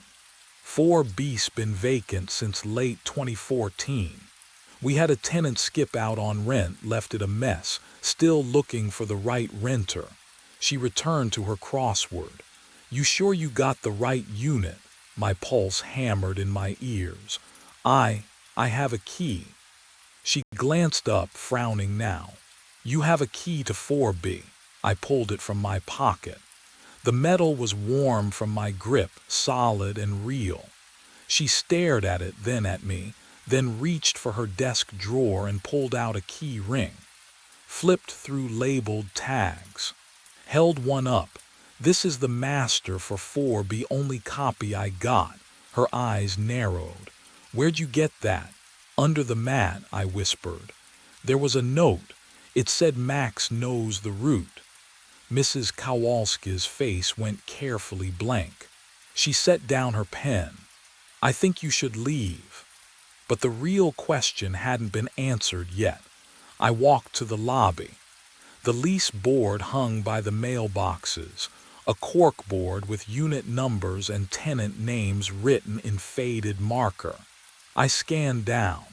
1A Martinez, 2C Pham, 3B Johnston, 4B vacant since 2014. My throat tightened. I turned and walked up the stairs, 2 flights down the hall, counting doors. 1B, 2B, 3B. 4B, I slid the key into the lock. It turned, smooth, easy, like it had every night for 3 weeks. The door swung open. The apartment was empty, completely empty. No furniture, no curtains. Just scuffed hardwood floors and walls with darker squares where picture frames used to hang. Dust motes swirled in the late afternoon light. Except, in the corner of the living room sat a dog bed. Faded blue fabric, edges frayed, and embroidered on the side in crooked letters, Max. The air smelled faintly of wet fur, old, stale, like a ghost of a scent that shouldn't exist in an empty room. I stepped inside. My footsteps echoed. The dog bed looked used. The center was compressed, shaped by weight and time. I knelt and touched the fabric. It was cold, but I could swear I felt the texture of dog hair beneath my fingertips. What would you do if everything pointed to something that couldn't exist but you could still touch it? I checked my watch. 4:15. In 6 hours and 45 minutes, Max would be waiting at the door, and he would lead me down the same 6 blocks. Turn left, stop at the blue door, just like he had every single night since this started. Since when exactly? I tried to remember the first night. The note, the key, but the memory felt slippery, like trying to hold water. I remembered doing it. I just couldn't remember it starting. My phone buzzed. I pulled it out, hands trembling, hoping for something, anything that made sense. No notifications, but the screen showed 11:03 p.m. I looked at my watch again. 4:15. The phone's clock ticked forward. 11:04. and from somewhere deep in the empty apartment, I heard the soft jingle of a collar and the click of claws on hardwood, though nothing was there. I drove to the office instead of going home. The dog walking service shared space above a veterinary clinic, and the smell of disinfectant mixed with old coffee always made my stomach turn. Today it felt worse, sharper. I pushed through the door and found Casey at the desk, scrolling through her phone with the bored efficiency of someone who'd rather be anywhere else. "Hey," my voice came out rougher than I intended. "I need to ask you about an assignment." She didn't look up. "Ma'am, apartment 4 billion, Millbrook Complex, German Shepherd named Max." Her thumb kept moving, scrolling. "Don't know it." "Casey. I've been walking him for 3 weeks." That made her look up. Her eyes were flat, empty of recognition. "You sure? What would you do when someone stares at you like you've just spoken a language they've never heard? Like you're the one who's wrong?" "Check the system," I said. She sighed, but she turned to the computer. The keyboard clicks sounded too loud in the small room, each tap echoing off the cheap paneling. I watched her face, watched for the moment she'd find it and apologize for forgetting. But that moment never came. "Nothing," she said. "No 4 billion assignment under your name. No client at Millbrook Complex at all." My hands went cold. "That's impossible." "Then maybe you're thinking of a different job." Her tone had shifted, careful now. The way people talk to someone who might be unstable. I pulled out my phone. My fingers felt numb against the screen, the glass slick with condensation from my palm. I opened my messages, scrolled to the client's number. The thread was gone. Every text, every confirmation, every instruction about Max and his route. Gone. But what I found instead made my mouth fill with the taste of copper. One photo, just one, me. Younger maybe. Hair a bit longer. I'm holding Max, his coat glossier, his eyes brighter, and we're standing in front of a house with a blue door. My smile looks genuine, happy, like I belong there. The date stamp sat in the corner, white text burned into the digital image. March 7th, 2015. I stared at it until the numbers blurred. 9 years ago, I would have been. What, 19?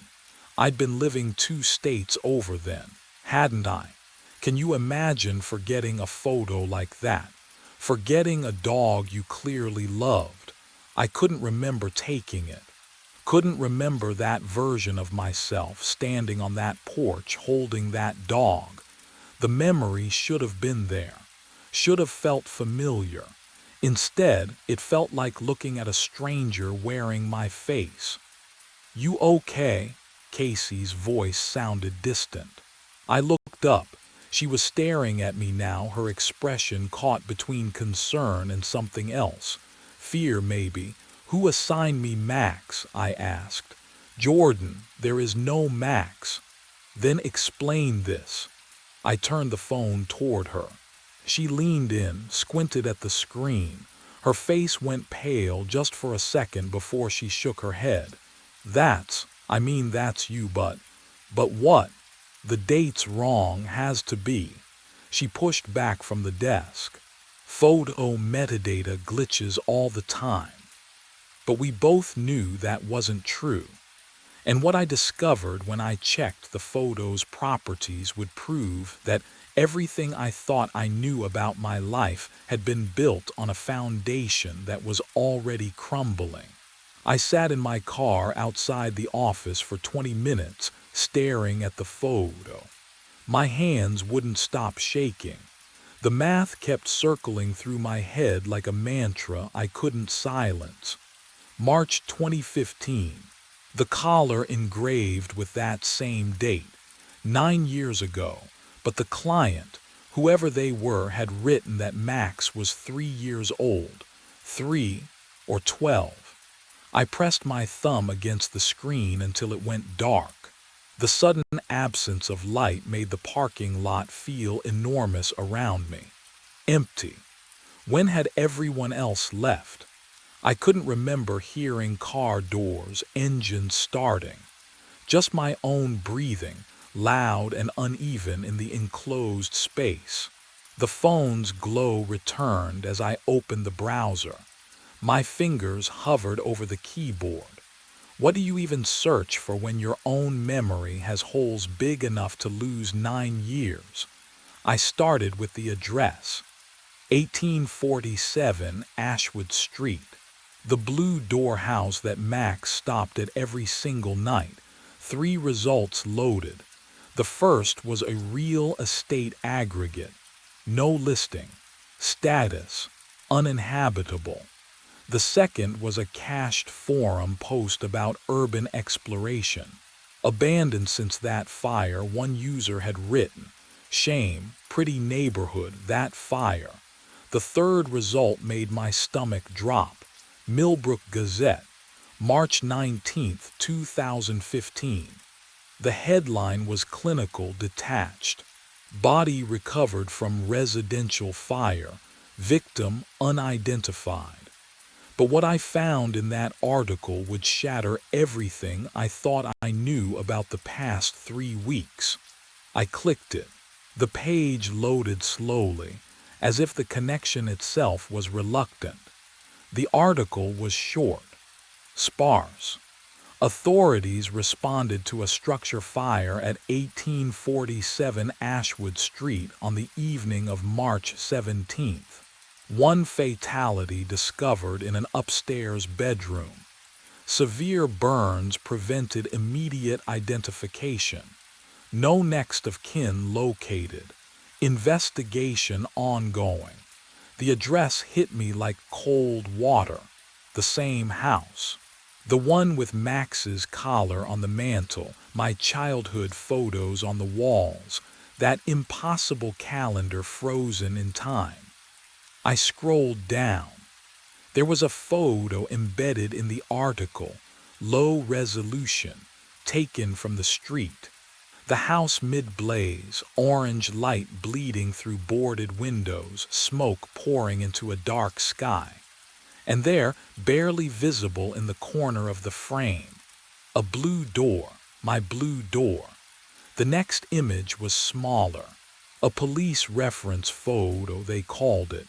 Victim's personal effects recovered from the scene. I had to zoom in to see it clearly. A dog collar. Metal tags catching the camera flash.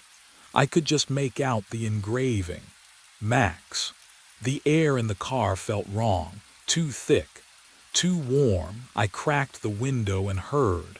Nothing. No traffic. No wind. Just that awful, suffocating silence that presses against your eardrums until you hear your own pulse. I went back to the article. Scrolled past the details I'd already absorbed. At the bottom, there was one more photo. A witness had submitted it, taken earlier that day before the fire. The caption read, "Victim's appearance remains unclear due to image quality." The photo was blurred. Motion maybe, or smoke already starting. But I could see the outline of a person standing on the porch. Dark hair, slender build, one hand raised, palm out like they were waving or warning someone away. I enlarged it until the pixels fractured into meaningless shapes. Then I looked at my own reflection in the darkened phone screen. Back to the photo. Back to my reflection. Can you imagine that moment? When your face stares back at you from 2 places at once, one living, one dead. The figure in the photo had the same jawline, same height, same way of standing with weight shifted slightly to the left. I dropped the phone. It clattered against the passenger seat, screen still glowing, that blurred figure still waving from 9 years ago. My breath came in short, shallow gasps. The car felt smaller, tighter, like the walls were creeping inward. No, no, this wasn't possible. But the collar said 2015. The photo on my phone said March 7th, 2015. The article said March 17th. 10 days apart. 10 days. And then someone burned. I grabbed my phone again, hands slick with sweat. I needed to see the house. Now, needed to prove this was a coincidence, a mistake, someone who just looked like me. The screen flickered. Just for a second. When it stabilized, the article had changed. No, not changed. I was seeing something I'd missed before. At the very end, a single line in smaller text. Neighbors reported seeing a dog at the property for weeks after the incident. German Shepherd. No collar, attempts to capture unsuccessful. Max. Max had been there after the fire, after someone died, after what died? Disappeared. The temperature in the car dropped so suddenly I could see my breath. And underneath the scent of old coffee and pine air freshener, something else crept in. Faint but unmistakable. Copper. And wet dog. I looked up at the rear-view mirror. For just a moment, less than a heartbeat, I swore I saw someone sitting in the backseat. Same dark hair. Same face. But burned. What I didn't know yet was that when I turned around to look, the truth waiting in that empty seat would follow me home. I didn't look at the rear-view mirror again. Not once. Not the entire drive home. The key to apartment 4 billion sat in my pocket like a cold stone. I'd carried it for weeks now. Following Max, returning it under the mat, pretending everything made sense. What would you do if every shred of evidence pointed to your own death? Would you keep pretending? Keep walking? I parked outside the Millbrook complex and sat there. Engine ticking, hands shaking. The building manager said 4 billion was vacant. No tenant since 2014, but the key worked. The dog bed was real. Max was real. I got out. The hallway on the 4th floor smelled wrong, not like rot or mildew, but like absence itself. Like air that hadn't moved in years. The brass key scraped against the lock, too loud in the silence. The door opened. Empty. Not just unfurnished. Empty in a way that felt deliberate. No dust patterns where furniture once stood. No marks on the walls. Just bare floorboards and a dog bed in the center of the room, Max's name stitched in faded blue thread. And beside it, a framed photo lying face up. But what I saw in that frame would unravel everything I thought I knew. I knelt down. My knees cracked against the wood. The photo showed me, younger, maybe 5 years ago, kneeling on a porch. Max sat beside me, tongue out happy. Behind us, the blue door. And beyond that, through the window, smoke. Gray tendrils curling against glass. March 7th, 2015. The date was written on the back in my handwriting. I lifted the frame. The glass caught the dim hallway light, and my reflection stared back. Not me. Not exactly. The eyes were hollow, burned edges around the sockets. Mouth open in a silent scream I couldn't hear. And then, footsteps in the hallway behind me. The footsteps stopped just outside the door. I froze. Photo frame still gripped in both hands, glass pressing cold against my palms. The burned reflection stared back at me from its surface. mouth twisted in that silent scream I couldn't hear but somehow felt vibrating in my chest. Then the voice came, low, familiar, like hearing a recording of yourself played back through water. Max has been walking himself for 9 years, trying to bring me home. The air in the hallway smelled wrong. Not musty or stale like an abandoned building should smell, but clean, antiseptic, like a hospital corridor at 3 in the morning. I died in that house. My breath caught. The frame slipped an inch in my sweating grip. You're me. You just don't remember yet. I spun toward the doorway, empty. The hallway stretched in both directions, fluorescent lights buzzing overhead, flickering in a rhythm that felt deliberate. Doors lined the walls, all closed, all silent. The building made no sound at all, no distant television, no running water, no footsteps retreating. What would you do? Would you run? Would you convince yourself you'd imagined it? I couldn't move, because Max was there, sitting perfectly still in the doorway, exactly where he'd been when I entered. His amber eyes locked on mine with an intensity I'd mistaken for loyalty these past weeks. His tail lay flat against the floor, unmoving. Dogs wag when they see their owners. Dogs shift their weight, pant, tilt their heads. Max did none of those things. He just watched, like he was waiting for me to understand something I should have known all along. But what I didn't know yet was that understanding wouldn't save me. I stepped toward him, legs shaking. Max. His ears didn't twitch at his name.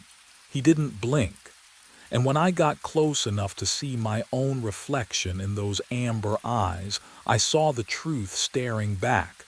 Not my face, but the burned one from the photograph. Hollow, ancient, waiting.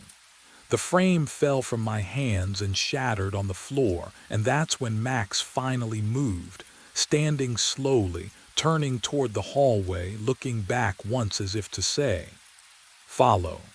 I followed Max toward the hallway window. The glass was cold.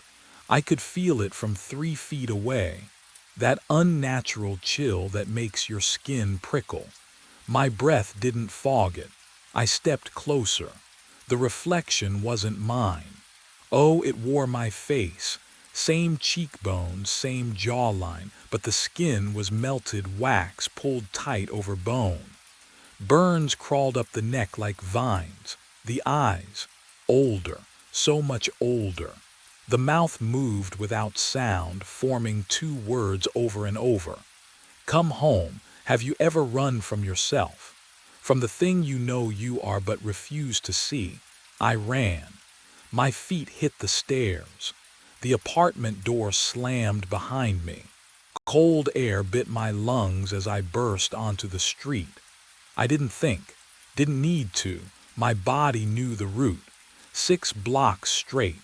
Streetlights flickered overhead. My footsteps echoed off empty storefronts, alone, always alone. But I could hear something else beneath them. Pause steady, relentless, turn left. The blue door loomed ahead, paint peeling like dead skin. I don't remember deciding to go inside, but my hand was already on the knob. It opened. The house smelled like wet ash and copper. Photos lined the walls just as before, but now they were moving, not like film, like time-lapse decay. In the first frame, I was 5, holding a birthday cake. As I watched, the candles melted. My face grew. 10 years old. 15, 20. The smile faded, the eyes hollowed. But what I saw in the last frame made my throat close. Max sat on the mantel beside his collar, perfectly still. Not a dog anymore. Never a dog, just waiting. His amber eyes locked onto mine. And in them, I saw every night of the past 9 years folding in on themselves like origami, collapsing into this single moment. And I realized the route had never been about walking him home at all. The glass didn't shatter, it parted like water, like smoke. The reflection stepped through and the smell hit me first, ash and copper and something older. Charred meat left too long in summer heat. My stomach twisted, but I couldn't look away. Because it was me, my face, my height. My posture, the slight forward lean from years of walking dogs in the cold. But the skin, oh God, the skin was wrong, melted in places, stretched too tight over the left cheekbone. The eyes were mine, though, same green, same exhaustion. It raised one hand, palm up, offering. You don't have to be afraid, it said, and the voice was mine too, just deeper, smoke damaged. My legs wouldn't move. I wanted to run. I wanted to scream. But all I could do was stare at that outstretched hand, at the burned scars crawling up the wrist like roots. 9 years, it whispered. Max has been so patient. I turned. Max sat on the mantel, perfectly still, watching, waiting. What? What happens if I take your hand? The reflection smiled. It cracked the burned skin at the corners. You come home. That's when I understood what home meant. What Max had been walking toward every single night at 11. Not a place, an ending, but the thing I couldn't explain. The thing that terrified me more than the scars or the smell or the wrongness of it all was that part of me wanted to reach out. Part of me had been reaching for 9 years without knowing it. Max barked. Once. Sharp. Final. My hand moved before my mind could stop it. The reflection's fingers closed around mine and the cold was immediate, deeper than winter, deeper than bone. The house groaned. The photos on the walls stopped shifting, faces freezing mid-decay. The smell of smoke thickened. I tasted it, felt it coat my throat, and then I'm in the van, engine running. Dashboard clock reads 10:58. My hand rests on the steering wheel. Keys dangle from the ignition. In the passenger seat, my phone buzzes with a reminder. 4 billion pickup, 11 p.m. I know this moment. I've lived it before. But here's what changed. Here's what I know now that I didn't know then. I can feel the hand still gripping mine, even though I'm alone, even though the reflection is gone. The cold hasn't left.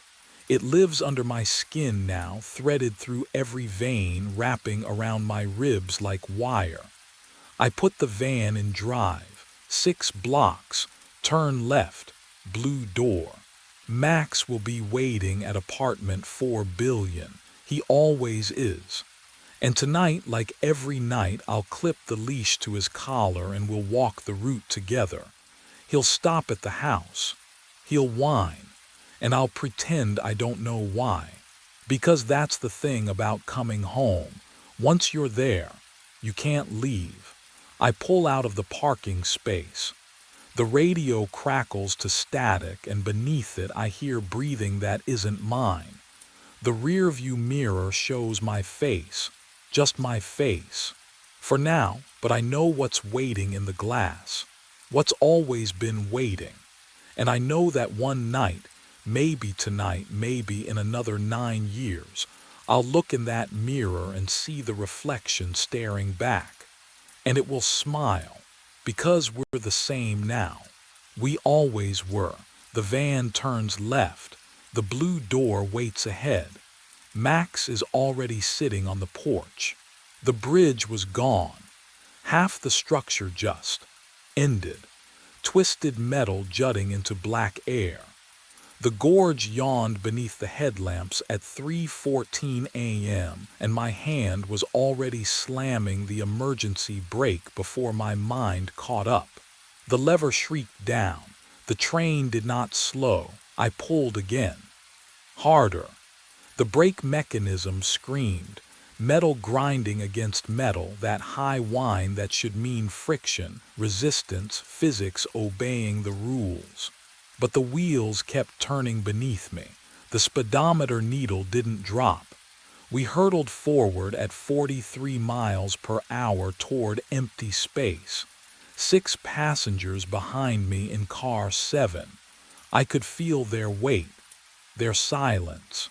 My mouth tasted like diesel and old coffee. The radio crackled with static, and under it, something else. A whisper that might have been coordinates, might have been a name.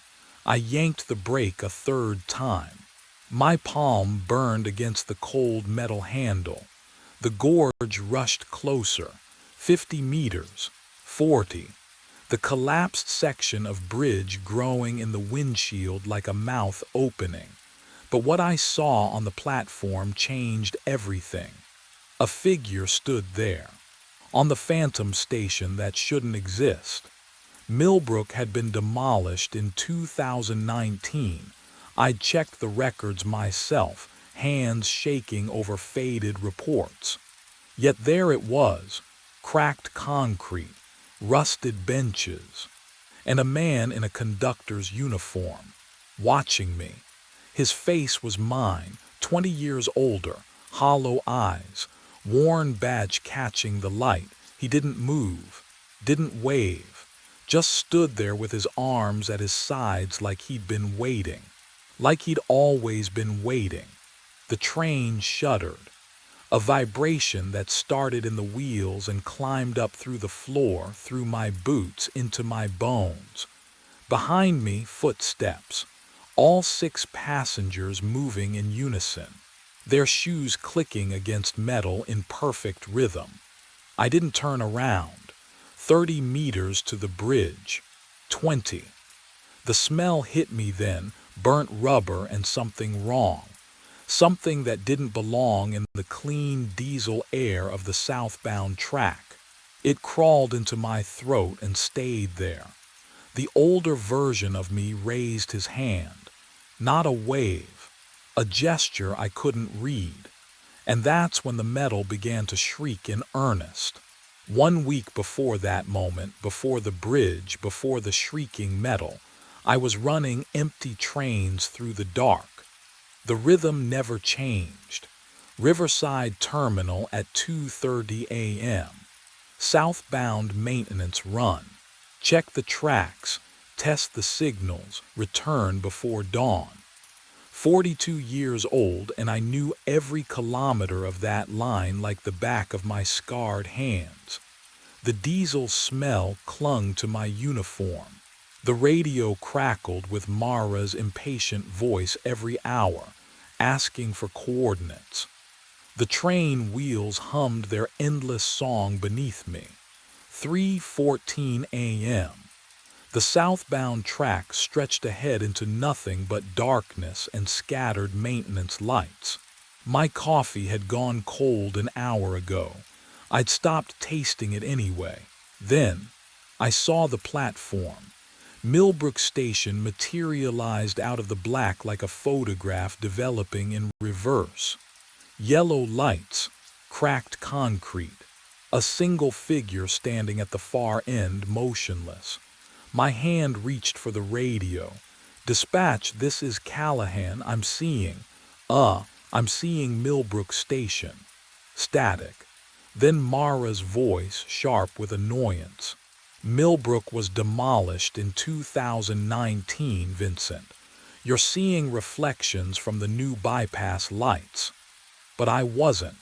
The figure hadn't moved, hadn't even shifted weight from one foot to the other. Something about that stillness made my throat tighten. What would you do? Keep rolling past something impossible, or trust what your eyes are screaming at you? I pulled the brake. The train slowed, stopped.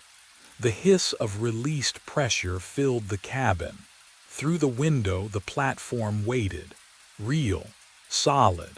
The smell of night air mixed with something else, something faintly wrong like ozone before a lightning strike.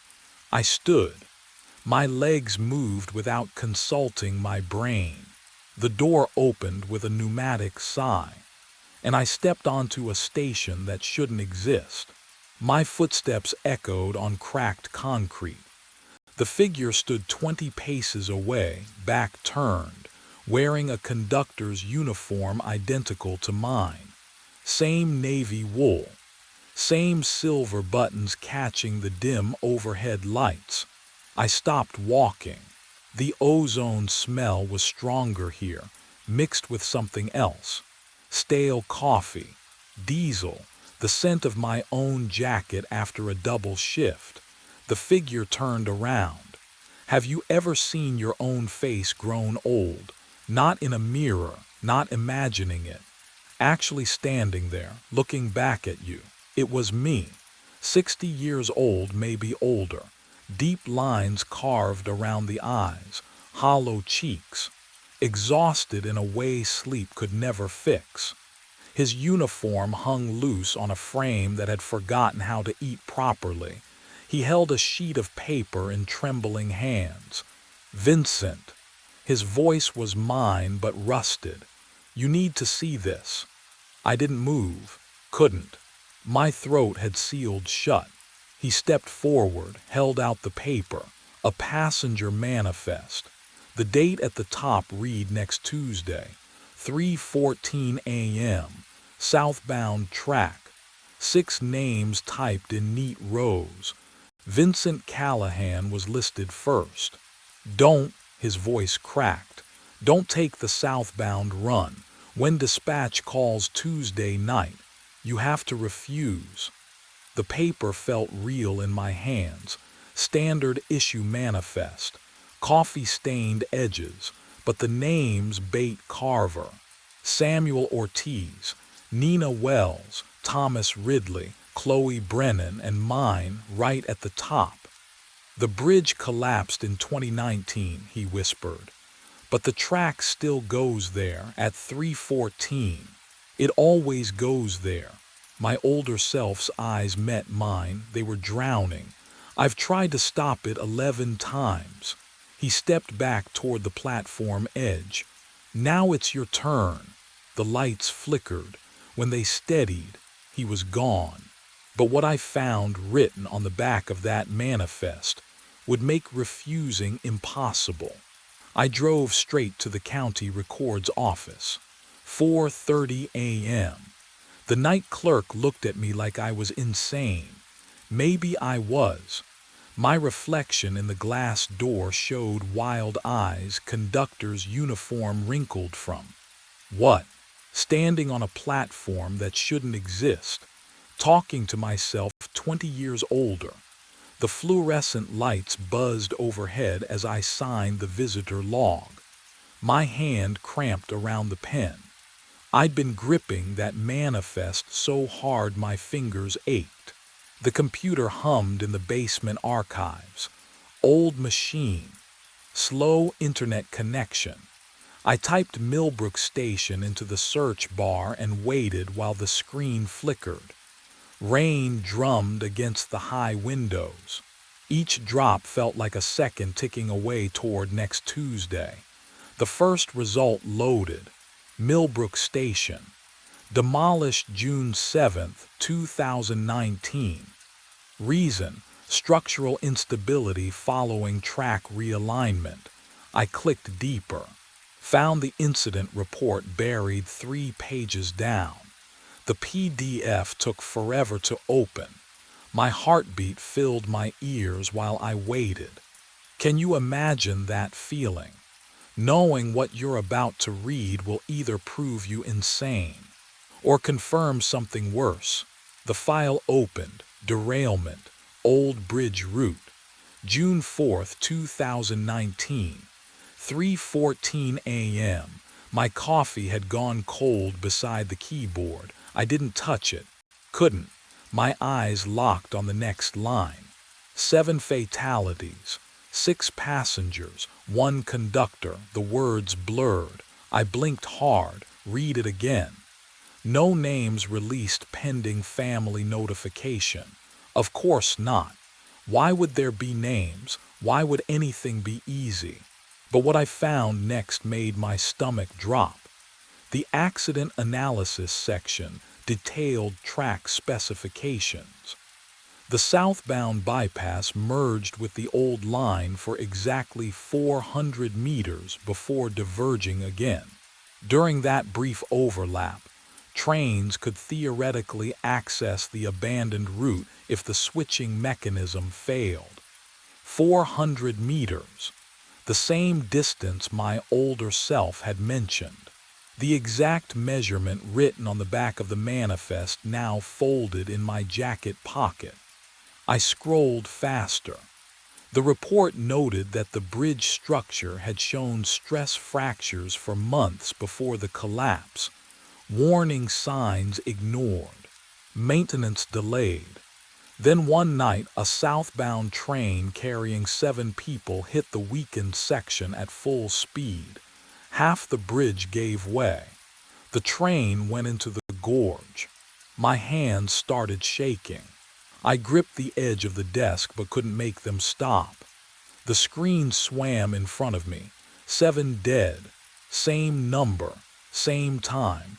Same track. I clicked to the next page. There was a photograph, black and white, taken from the gorge looking up.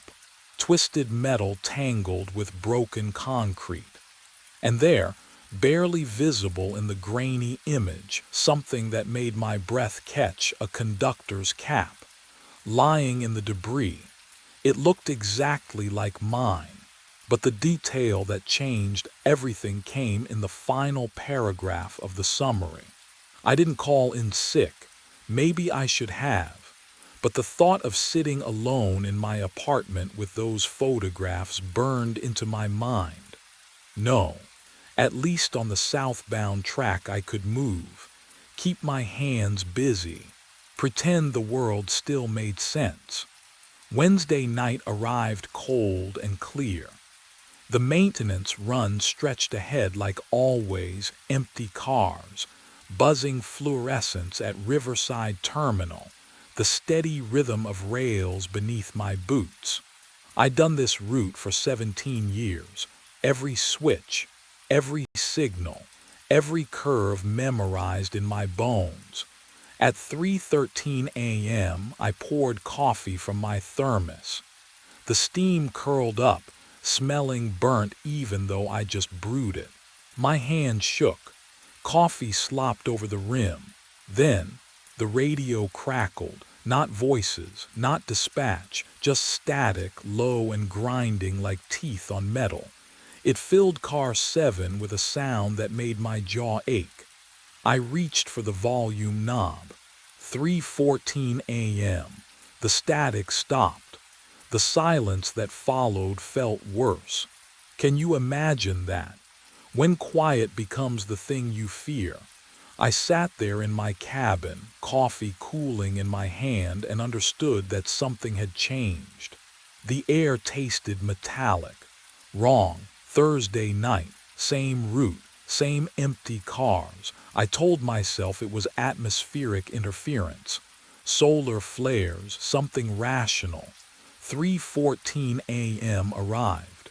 The static returned, louder this time, angry, and beneath it I heard footsteps, slow, deliberate, moving through car 6 behind me.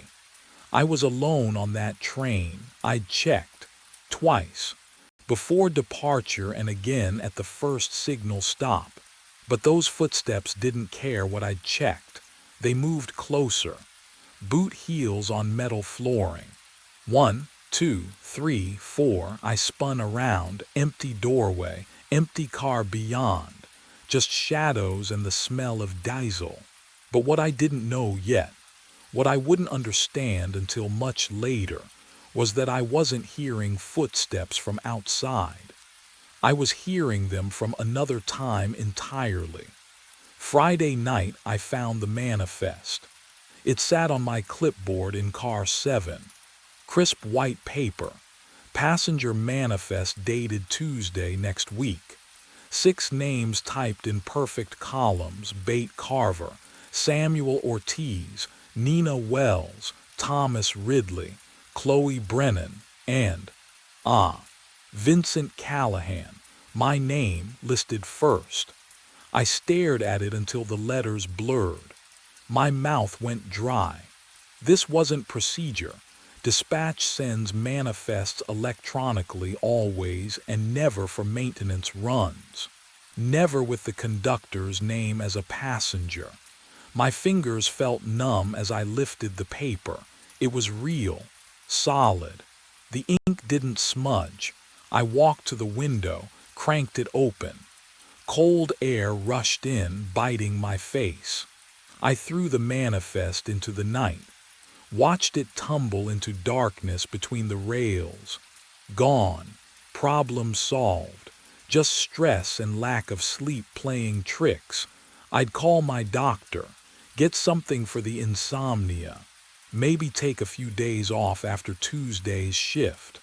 Saturday night I arrived early for my run, checked car 7 top to bottom, inspected my clipboard, empty metal clip, nothing else. Relief settled over me like a blanket. See, just exhaustion. The mind invents what it fears. I'd learned that after the divorce when I'd hear Emma's voice calling from empty rooms. 3:14 a.m., static, footsteps, and, oh God. When I looked down at my clipboard, the manifest had returned. Same paper, same 6 names, same date. But this time there was something else. Something I'd missed before, or something that hadn't been there. At the bottom of the page, in handwriting I recognized as my own, though I'd never written it, were coordinates. Numbers that marked a single location. The old bridge, 400 meters down the southbound track. Sunday, Monday, every night the same. Static at 3:14. Footsteps that stopped just outside my door. The manifest reappearing no matter how many times I destroyed it, burned it, tore it to pieces, buried it in the terminal trash. Each morning it returned to my clipboard, fresh, perfect.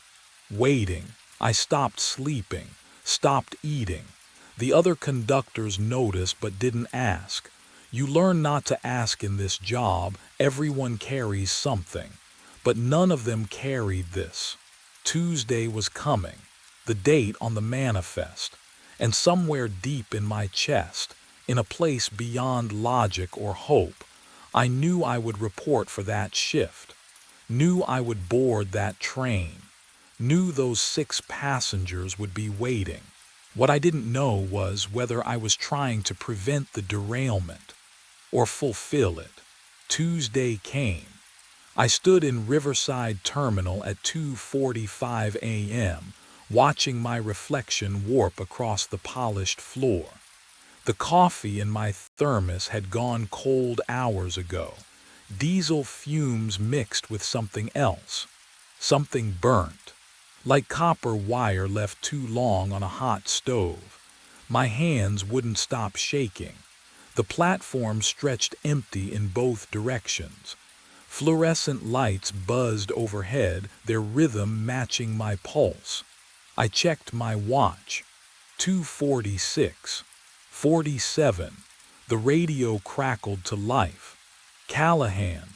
Mara's voice cut through the static, sharp and efficient as always. Special assignment. 6 passengers inbound from delayed airport shuttle. Need southbound transport. Immediate departure. My throat tightened. Southbound. The word hung in the air like smoke. I opened my mouth to refuse, to tell her I was sick, to say anything that would keep me off that train. But what came out was different. Copy that. The words weren't mine. They moved through my vocal cords without permission. Automatic. like my body had rehearsed this conversation 1,000 times before. Can you imagine that? Your own voice betraying you. But the real horror hadn't started yet. Passengers arriving in 5, Mara said. Platform 3. My finger pressed the radio button. Understood. I wanted to scream, to drop the radio and run. My mind screamed no, no, no, but my legs carried me toward the platform anyway. One foot in front of the other. Steady. Practiced. The metal railing felt ice cold under my palm, slick with condensation that shouldn't be there in October. 6 names burned in my memory. Bate Carver, Samuel Ortiz, Nina Wells, Thomas Ridley, Chloe Brennan, Vincent Callahan. And then I heard them. Footsteps approaching through the terminal. 6 sets of shoes clicking against concrete in perfect unison. Bate Carver stepped aboard first. The smell hit me before she reached the top step. Diesel and burnt rubber, thick enough to coat my throat. I swallowed hard. She wore a gray coat, clean pressed. But the smell clung to her like she'd been bathing in engine grease. Evening, I managed. She didn't respond. Her eyes passed over me without recognition. Empty. Like I wasn't there at all. Samuel Ortiz followed. When he handed me his ticket, his fingers brushed mine, and oh God, the cold. Not winter cold. Morgue cold. The kind that sinks into bone. I yanked my hand back instinctively, but he'd already moved past, settling into the second row without a word. Nina Wells boarded next. She stared at me. Didn't blink, not once. I counted. 5 seconds, 10, 15. Her pupils stayed fixed, wide and glassy under the fluorescent lights. The air around her felt wrong somehow. Thinner. Ma'am, you can take any. 314, she whispered. My stomach dropped. Thomas Ridley shuffled up the steps, lips moving. I leaned closer, straining to hear. The bridge is out, the bridge is out, the bridge is out. Over and over. Same rhythm, same dead tone. He took his seat beside Nina, still whispering, hands folded in his lap like a child at prayer. Chloe Brennan came last. No luggage, not even a purse. Just her in a blue dress that looked decades out of style. She paused at the top step, tilted her head, and smiled at me. It wasn't a human smile. The 6th passenger, where was the 6th? I counted again. Bate, Samuel, Nina, Thomas. Chloe, 5. The manifest said 6, but what I didn't know yet was that the 6th passenger had been standing there all along. The 6th name on the manifest was mine. The realization hit like ice water. I turned from the passenger manifest, hand trembling against the cabin wall, and faced the windshield. Darkness rushed past. The rails hummed their monotonous song. Then the air changed. It smelled wrong, like ozone and rust and something older. The kind of smell that clings to abandoned places. My watch read 3:14 a.m. exactly. The train's rhythm slowed without me touching the controls. And there, oh God, there it was. Millbrook Station materialized from nothing. The platform glowed under fluorescent lights that shouldn't exist. Benches, a faded schedule board, all of it solid, real. The station, demolished 6 years ago, stood before me like a photograph bleeding into the present. A figure waited on the platform. But what I saw in that figure's face would make the next 60 seconds feel like drowning. My hand moved to the brake. I didn't want to stop. Every instinct screamed to accelerate, to blow past this impossible place. but my fingers closed around the lever anyway. The train shuddered, squealed, stopped. The doors hissed open. Cold air rushed in, winter cold, though it was June. The figure stepped aboard. His boots made hollow sounds on the metal floor. He wore a conductor's uniform, faded and stained with 11 years of phantom diesel. The fabric hung loose on his frame. He looked at me with my own eyes, decades older, exhausted, hollow. "Vincent," he said, his voice was mine, worn thin. "I've been waiting for you, for me, for us." He paused, breath rattling. 11 years I've tried to stop this. Every Tuesday, every loop. Loop, the word scraped out of my throat. He nodded slowly.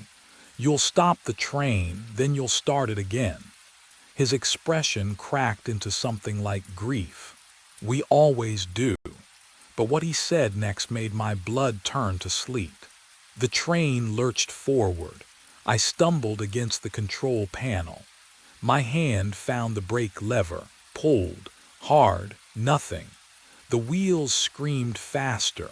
The vibration climbed through my boots into my bones.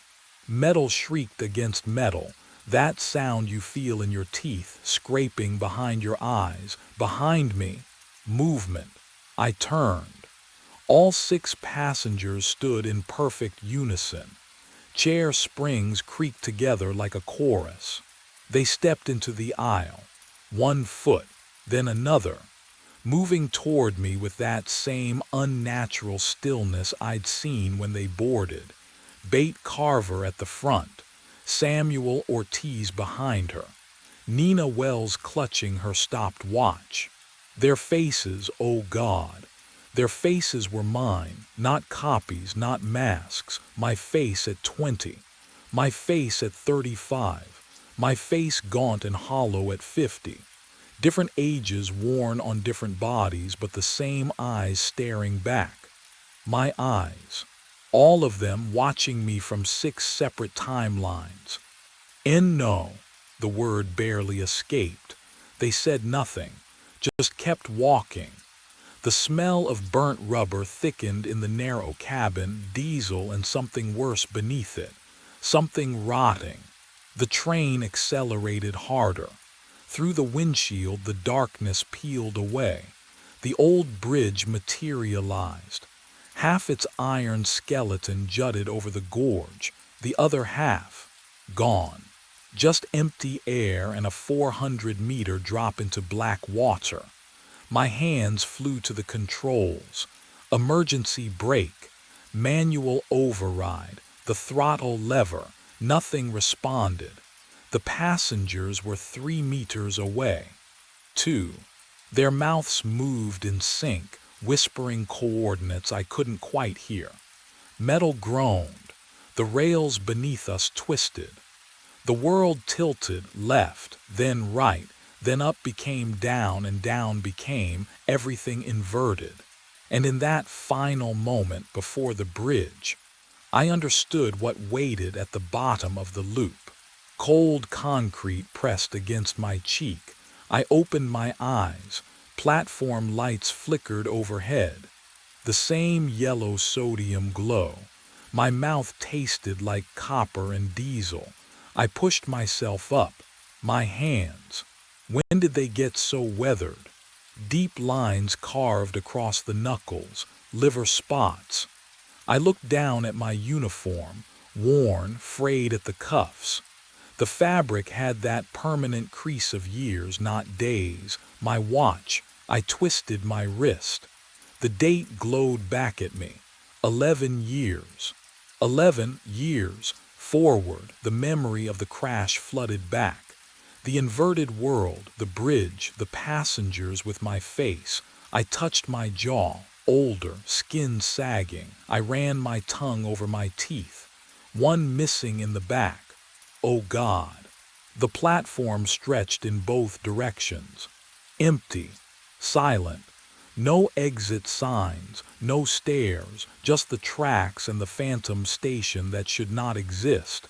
But I knew what came next. I had always known. A low rumble vibrated through the concrete. I turned. Headlights pierced the darkness. 3:14 a.m. The southbound maintenance train rounded the curve. Same route, same speed. My chest tightened, not from fear anymore, from recognition. The train slowed. I stepped to the edge of the platform. The headlights washed over me and I saw him through the cabin window. Younger, 42, eyes not yet hollowed by this place. Me. He looked confused, frightened. His hand hovered over the brake. I raised my hand, slowly. The gesture I remembered seeing 11 years ago, or was it 1 week ago? Time had no meaning here. The train stopped. He would step out. I would give him the warning. The manifest. He would try to change things, and next Tuesday, he would crash anyway. The loop begins. The screen showed something that shouldn't exist. I leaned closer to the security monitor, eyes burning from the blue glow in the ferry's cabin. The cargo hold camera fed back grainy footage, all shadows and steel walls. But there, movement in the corner frame. A figure in a soaked uniform dragged something heavy across the deck plating. The sound of the engines thrummed through my boots, steady and low, but the cabin air smelled wrong. Rust. And something else. Lake water, cold and mineral thick, though I was 3 floors above an empty hold. The figure moved like it was underwater. Slow. Deliberate. The canvas bundle behind it left a dark smear. My throat tightened. We didn't load cargo tonight. The manifest was empty. I checked it myself before we left North Dock. The figure stopped dragging, just stopped. Then it looked up at the camera. My hands went cold. The face staring back was mine. Same nose. Same scar through the left eyebrow from a childhood fall. But the eyes, oh God, the eyes were black, fully black. Liquid dripping from the hair, from the collar, pooling at the boots. Water running upward along the jaw, defying gravity. Can you imagine seeing yourself like that, drowning, but still moving? The mouth opened. No sound came through the monitor's static, but I felt the words in my chest. What was in that canvas bundle? My hand found the throttle. Fingers trembling. The metal was ice cold under my palm, colder than it should have been in September. The duplicate on the screen blinked, 3 seconds after it should have. Then the engine died. The hum beneath my feet gone. The lights flickered once, twice. The cabin plunged into silence so complete I heard my own heartbeat hammering against my ribs. And that's when the footsteps started below deck. My mind dragged me back. 4 weeks earlier, before I understood what was waiting in that cargo hold. The return crossing from South Dock started normal enough. Engine humming steady. Lake calm as black glass. But the ferry rode low in the water, stern dipping with each swell like we were hauling freight. The cargo manifest showed empty. I felt it through the deck plating. That wrong vibration, the groan of a hull under stress. The smell hit me next. Not diesel, not rust, something colder. Like lake water in January, even though it was still September, still warm. Can you imagine that? A smell that feels like temperature.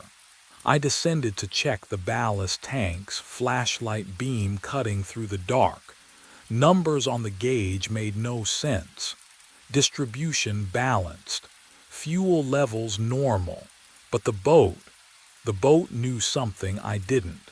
It settled deeper with every crossing, swallowing itself inch by inch into the lake. At North Dock, I found Perry smoking by the maintenance shed. "We're riding 4 inches low," I said. He exhaled through his nose. "Logs say you're empty." "I know what the logs say, I'm telling you, Graham." He dropped the cigarette, crushed it. "You filed 3 reports last month. Faulty depth finder, temperature anomalies. Christ, you measured the engine vibration with a ruler." He walked past me toward his truck. "Get some sleep." But I didn't sleep. I started logging everything. Water displacement, hull angle, weight distribution calculations scribbled in margins of my shift reports.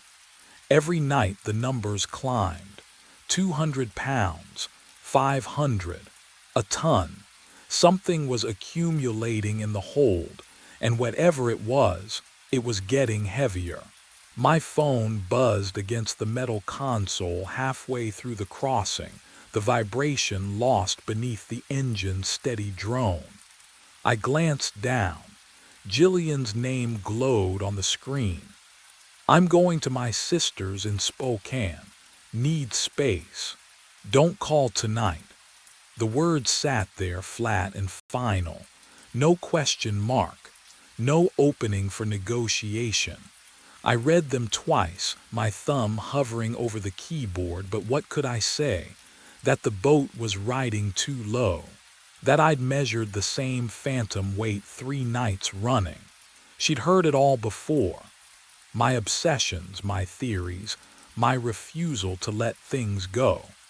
The diesel smell seemed sharper suddenly, mixing with the cold that rose from the deck grates. I pocketed the phone, checked the time. 11:47. We were 12 miles from either shore now, suspended in the deepest part of the lake where the old channel ran. This was always the quietest stretch.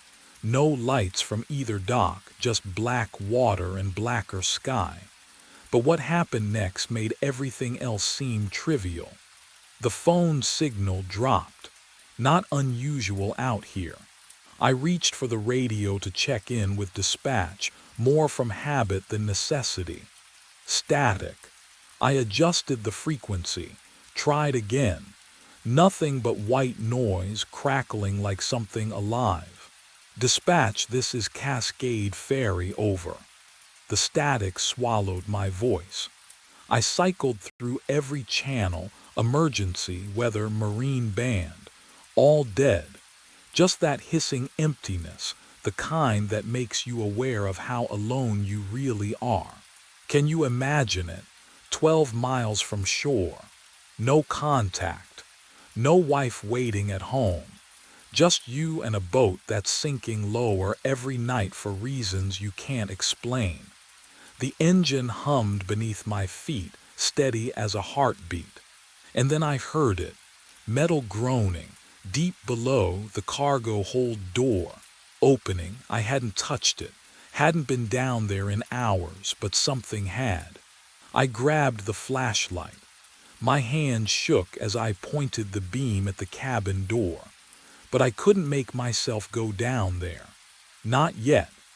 Instead, I turned to my logbook on the console, flipping it open to distract myself from the echoing silence below. The familiar weight of routine. Log the crossing. Note the time. Document everything Perry dismissed. But something slipped out from between the pages. A laminated sheet, yellowed at the edges. I caught it before it hit the floor, and the moment my fingers touched the surface, cold radiated up my wrist. The kind of cold that comes from deep water, from places the sun never reaches. I held it under the chart light. Cascade Lake Ferry Service. Passenger and crew manifest. September 1996. My throat tightened. The list of names blurred, then sharpened.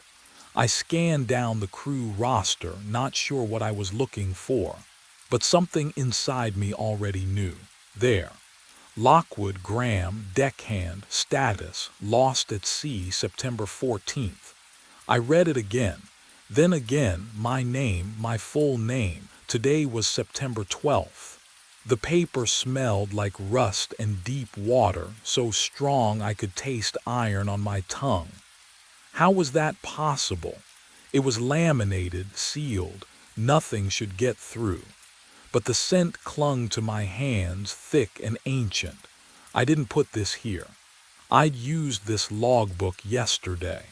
This morning. The pages had been empty except for my own notes, my own handwriting tracking the weight that kept increasing, the ballast readings that made no sense. So who had? And why did the manifest list a date? That hadn't happened yet. The county library archives smelled like rot and old newsprint. I showed up when they opened, hands still shaking from the manifest. The clerk barely looked at me before pointing to the microfiche machines in the back corner. I found it in 20 minutes. September 14th, 1996. Ferry disaster on Cascade Lake. 7 crew members lost. No bodies recovered despite 3 weeks of searching. The vessel had been decommissioned, records sealed. Can you imagine reading about your own death? Knowing it's scheduled in 2 days, I scrolled faster. My eyes burned from the blue light. There had to be more. Some explanation that didn't involve. A witness statement stopped me cold. The sole survivor, a maintenance worker named Chen, described the hours before the sinking. He mentioned a deckhand who'd appeared on shift that final night. No one recognized him. Chen said the man looked like he'd been underwater for days before he ever stepped aboard. Skin gray, uniform dripping even in dry air, eyes that didn't quite focus. My throat closed. The article included a police sketch based on Chen's description. Someone had drawn the face with careful detail. Hollow cheeks, dark matted hair, the unmistakable set of the jaw. I knew that face. I'd seen it in a photo on my mother's nightstand for 20 years before she died. The same photo I kept in my wallet now, creased and faded. The sketch looked exactly like my father, but what I discovered in the incident report filed 3 days after the sinking. The report marked classified and somehow left in the public archive. That changed everything I thought I knew about the night he disappeared. I drove back to the ferry in silence. The lake stretched black beyond my headlights, swallowing the road's edge. My shift started at midnight, 3 hours ago, and Perry's voicemail said he'd covered it, wondering where the hell I was. I didn't call back. What would I say? That I'd seen my father's face in a report from before I was born. The North Dock floodlights buzzed overhead as I parked. The ferry was already mid-lake, autopilot engaged, returning from its second crossing. I stood on the empty dock and watched it cut through the darkness, a slow-moving shadow trailing diesel fumes and the smell of rust carried on the wind. When it docked, I boarded without checking in. The cabin was cold, too cold for September. I adjusted the thermostat, but the dial felt strange under my fingers, slick, almost wet.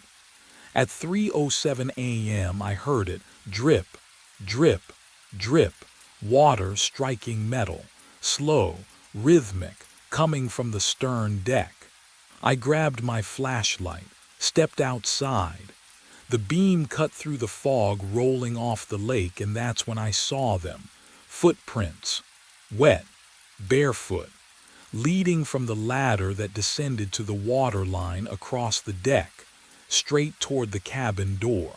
Can you imagine standing there, 12 miles from shore, knowing you've been alone this entire crossing. I followed them. Each print glistened under my light, water pooling in the treads of the deck plating. They were fresh, so fresh the edges hadn't dried yet. The smell hit me then like water and something metallic like blood mixed with rust. The trail led into the cabin, across the floor, and stopped, right at my chair, not faded, not smudged, just stopped, as if whoever left them had simply vanished mid-step. My chest tightened. I turned slowly, scanning the cramped space. Empty, but my logbook lay open on the console. I hadn't left it open. I stepped closer, the flashlight trembling in my grip. The page showed tomorrow's date, September 13th, and beneath it, handwriting I recognized immediately because it was mine. It's already happened. But the real horror was what I noticed next. I closed the logbook. My hand wouldn't stop shaking. The cabin air had turned cold, colder than the September night should allow. My breath misted.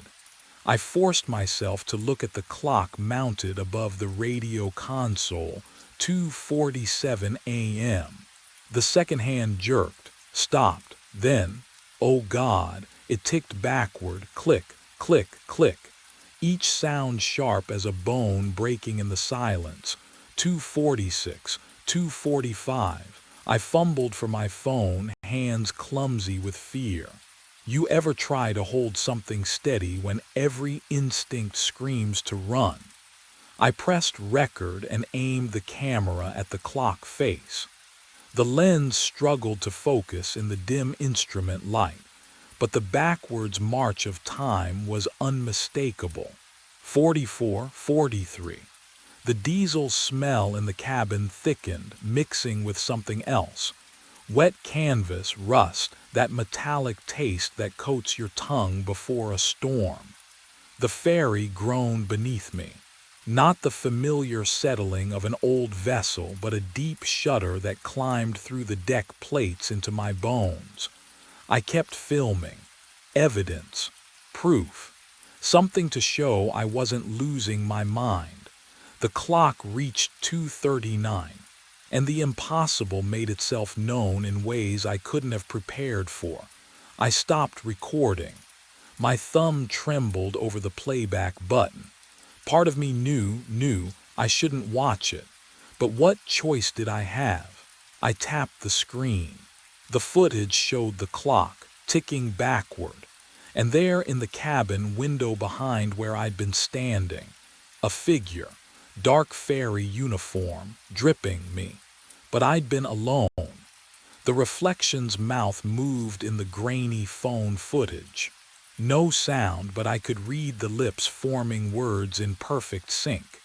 You have to finish the route. The phone slipped from my grip, clattered to the floor. Below, in the cargo hold, metal shrieked against metal, a sound like the entire hull was bending under impossible weight. The ferry listed 3 degrees to port, then 5. Something down there had just gotten heavier, and whatever it was, it wanted me to keep sailing. I grabbed the flashlight. My hand shook so badly the beam danced across the cabin walls, but I couldn't wait any longer. The ferry groaned beneath me, listing harder to port with every minute. Whatever was down there, it wanted me to see. The stairs to the cargo hold felt narrower than usual, the metal handrail slick under my palm. Each step rang out, a hollow clang that echoed back wrong, like someone was climbing behind me in reverse. The air grew colder as I descended, thick with the smell of rust and something else. Deep water, like water that hadn't seen sunlight in decades. At the bottom I stopped, listened. Drip, drip, drip. The sound came from the far corner, beyond the empty cargo straps and tie-down rings bolted to the floor. I swept the flashlight across the hold, and the beam caught on standing water pooling near the starboard bulkhead. The ferry didn't leak. I'd inspected every seal myself, but what I saw next made my breath catch. A figure stood in the shadows beside something large wrapped in canvas. The bundle sagged against the wall, dark water streaming from its folds, spreading across the floor in slow rivulets. And the figure, oh God, the figure wore a fairy uniform, soaked through, dripping. It turned to face me, my exact face. But the skin was too pale, almost gray, and water ran from its hair in steady streams that should have stopped by now. Its eyes, black, not just the pupils, everything, like staring into the lake itself at midnight. Can you imagine seeing yourself like that, standing there, impossible, real? Its lips moved, my lips. The voice came a half-second later, like an echo trying to catch up. You're the one who's late. I couldn't move, couldn't breathe. The flashlight beam trembled in my grip. It tilted its head, the movement too slow, too smooth. Water dripped from its chin, hitting the floor with that same rhythmic sound. Drip, drip, drip. I've been waiting since 1996. The canvas bundle shifted behind it. Something inside moved. And that's when I smelled it. The metallic tang of old blood mixed with deep water. The thing wrapped in canvas. It wasn't cargo. What was in there would change everything I thought I knew about my father's death. The duplicate's mouth moved, but the sound came a half-second later, like watching a badly synced film. September 14th, 1996, it said. 2:47 a.m. The ferry went down in 12 seconds. I pressed my back against the steel wall. Cold seeped through my uniform. The cargo hold stank of rust and deep water. Time doesn't break clean, the thing wearing my face continued. It folds, creases. You're standing in the crease, Graham. My name in my own voice made my stomach turn. The manifest, I whispered. My name was your father's root, his son. You, the duplicate, stepped closer. Water dripped from its sleeve, pooling at my feet. Descendant and ghost, both. Can you understand that? No, I couldn't. But what I understood next was worse. The canvas bundle behind it shifted. A hand slipped out. Gray, bloated wedding ring catching the beam of my dropped flashlight. I knew that ring. Gold band, single scratch across the top. Dad, I breathed. He never left the hold, the duplicate said. Neither did I, neither will you. Unless you finish what he couldn't. The boat listed further. Somewhere above, metal groaned. I thought of Jillian's last text, her sister's place in Spokane, the life I'd been too obsessed to hold on to. Complete the route, my double whispered. Dock at South Terminal or sink here now and let it all fold again. My hand found the railing. The steel was ice against my palm. If I dock, the loop closes, your father rests. You live. And if I sink, its black eyes reflected nothing. Then September 14th happens forever. The engine shuddered below us. I had maybe 2 minutes before the list became irreversible. Dock or sink, save myself. Or join the crease. What would you do when the choice isn't between right and wrong, but between ending and repeating? I ran for the stairs. I burst into the wheelhouse, grabbed the throttle, spun the wheel hard starboard. The engine screamed, protested. I didn't care. Through the window, dawn light bled across the horizon, pale and cold. The shoreline rushed closer, rocks, trees. Not the dock, never the dock again. The hull shrieked as it struck bottom, metal tearing through sand and stone. I braced against the console as the ferry lurched, groaned, died. Silence. The diesel stink hung thick in the air. My hands wouldn't stop shaking. I turned. The duplicate stood in the doorway, dripping, watching. Then it wasn't, gone like it had never been there at all. I stumbled down to the deck. Morning air bit at my face, sharp and real. The ferry sat crooked on the beach, listening to port. Waves lapped at the stern. My radio crackled to life. Dispatch, Coast Guard.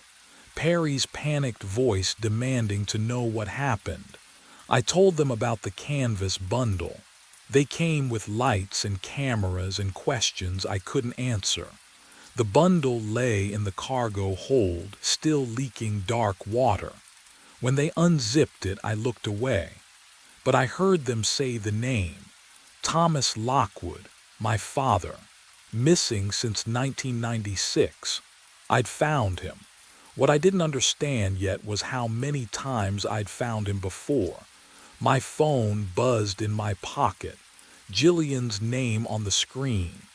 Graham, where are you? You didn't come home last night. Her voice.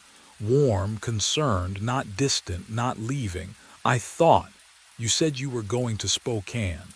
Spokane? Why would I? Are you okay? I pulled the phone away, checked the date. September 12th. Not the 14th. Not the day after. The beginning. I stared at the ferry, half sunk in morning light, at the police pulling my father from the hold, at the lake stretching endlessly behind us. The route wasn't broken. It had just started over. And somewhere in the cargo hold's shadow, I knew. Water was already beginning to pool. The camera feed shows nothing but concrete and shadow. 2:21 a.m. My coffee's gone cold in the cup, ceramic rough against my palm. The office hums with fluorescent persistence. That low electric drone that fills every silence at Pinewood self-storage. I've been staring at monitor 3 for the past hour. Unit 89. Same gray walls. Same stack of cardboard boxes in the corner. Same empty 10 by 10 space that shouldn't make my chest tight. The motion alarm has triggered every night for a month now, always at 2:22. Sharon says it's faulty wiring, tells me to ignore it, but here I am, watching, waiting. The burnt coffee smell stings my nostrils. I lean closer to the screen. 2:22. The overhead light in Unit 89 flickers, once, twice, then floods the space with harsh white glare. My breath stops. A figure steps out from the back corner, not from a door. The concrete wall behind him is solid. I can see it clearly on the feed. He just emerges, like he'd been standing there in two-dimensional space, wearing my jacket, the brown canvas one with the torn left pocket. My boots, steel-toed, scuffed at the heel. He's holding my flashlight, the heavy mag light I keep on my belt. I glance down. It's still there, clipped to my hip, cold and real under my fingertips. But what happened next made my stomach drop. The figure walks toward the camera. Slow, deliberate, boots scraping concrete with each step. I can almost hear it through the silent feed. He stops directly beneath the lens, tilts his head up, and stares, not at the camera, at me. His face fills the monitor, every detail sharp, every feature familiar, because I'm looking at myself. My hand fumbles for the phone. It rings once before I realize. Who exactly am I planning to call? I didn't call anyone. Instead, I pulled up the archive. My hands were shaking as I clicked through folders, each labeled by date. The mouse felt slick under my palm, sweat, I realized. The office smelled like stale air and old coffee. I started with last week. Wednesday, 2:22 a.m. The timestamp flickered on screen, and there he was, walking from the back corner, wearing my jacket. Tuesday, same thing. Monday, the week before, every single night. The pattern stretched back and back and back. What would you do? Keep watching, or stop before you found something worse? I kept watching. 30 nights of footage, 30 identical appearances at 2:22 a.m. exactly.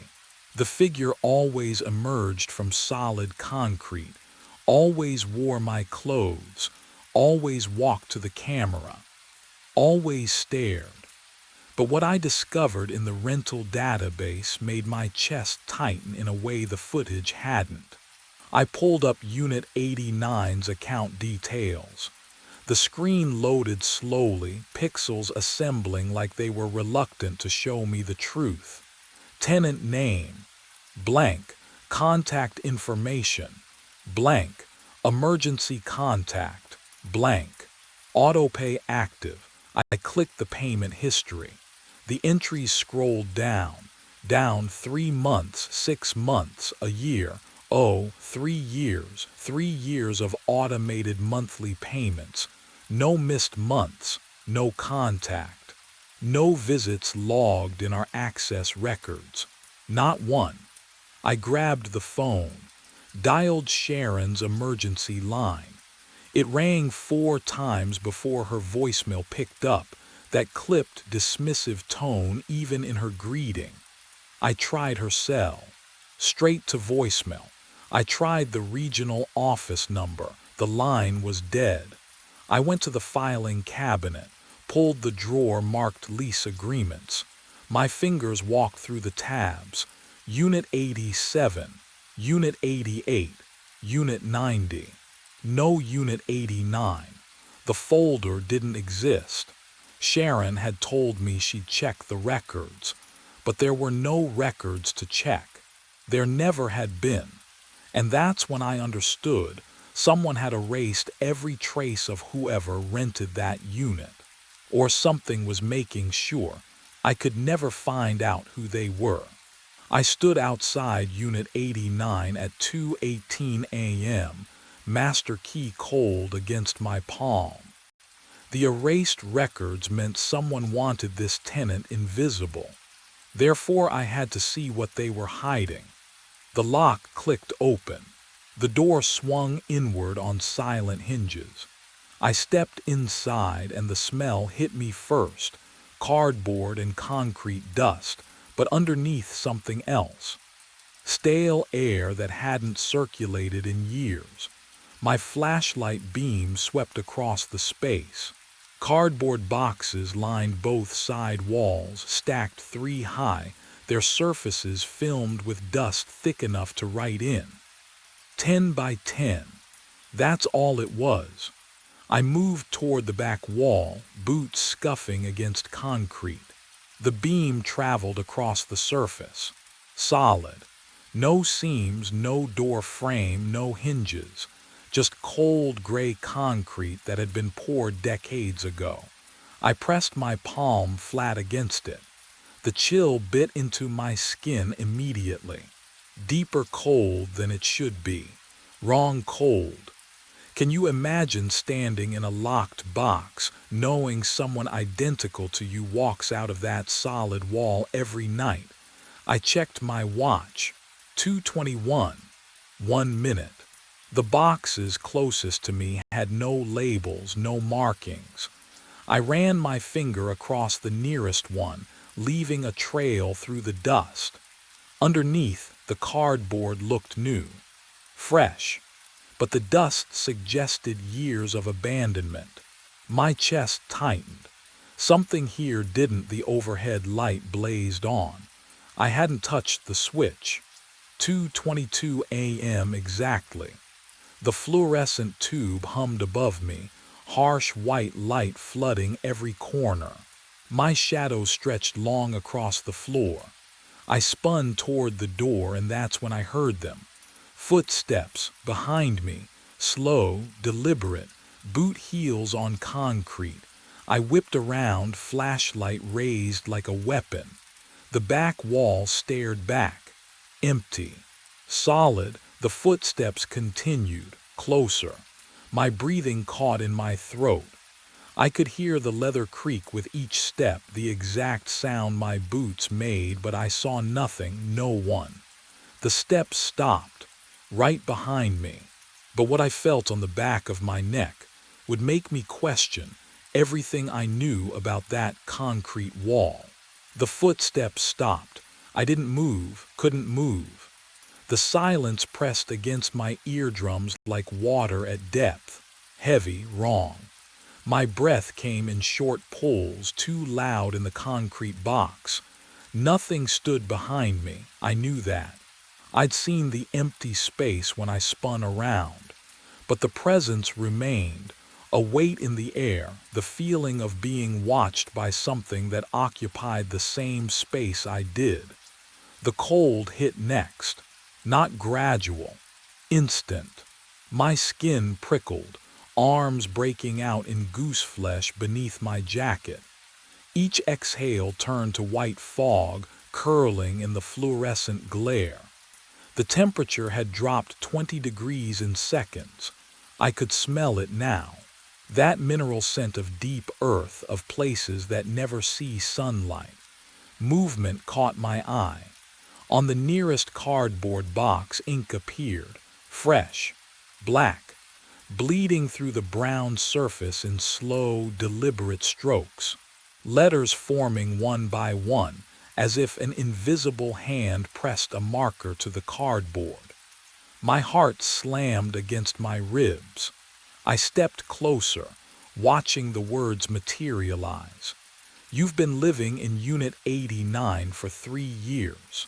The handwriting was neat, careful, familiar in a way that made my stomach twist. You're not the guard, you're the tenant. More words bled through, darker now, faster. Check the employee records. But what I would find there would shatter everything I thought I knew about myself. My breath fogged thicker. The cold burrowed into my bones. Behind me, the metal door whispered shut, a soft click that sounded like a confession. Then the lock. One clean metallic snap. I turned. The door was sealed, and something in the corner began to move.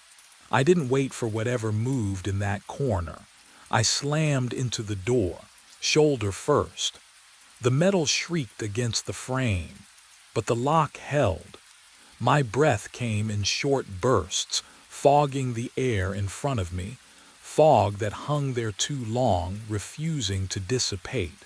I hit it again, again. The sound echoed through the concrete box, and beneath it I heard something else. Footsteps shuffling closer behind me. The lock gave. I stumbled into the hallway, fluorescent lights buzzing overhead. A half-second delay between the sound and the flicker, like the building itself was out of sync. My boots pounded against the concrete floor as I ran. Every corner I turned looked identical. Every hallway empty. Can you imagine that kind of silence?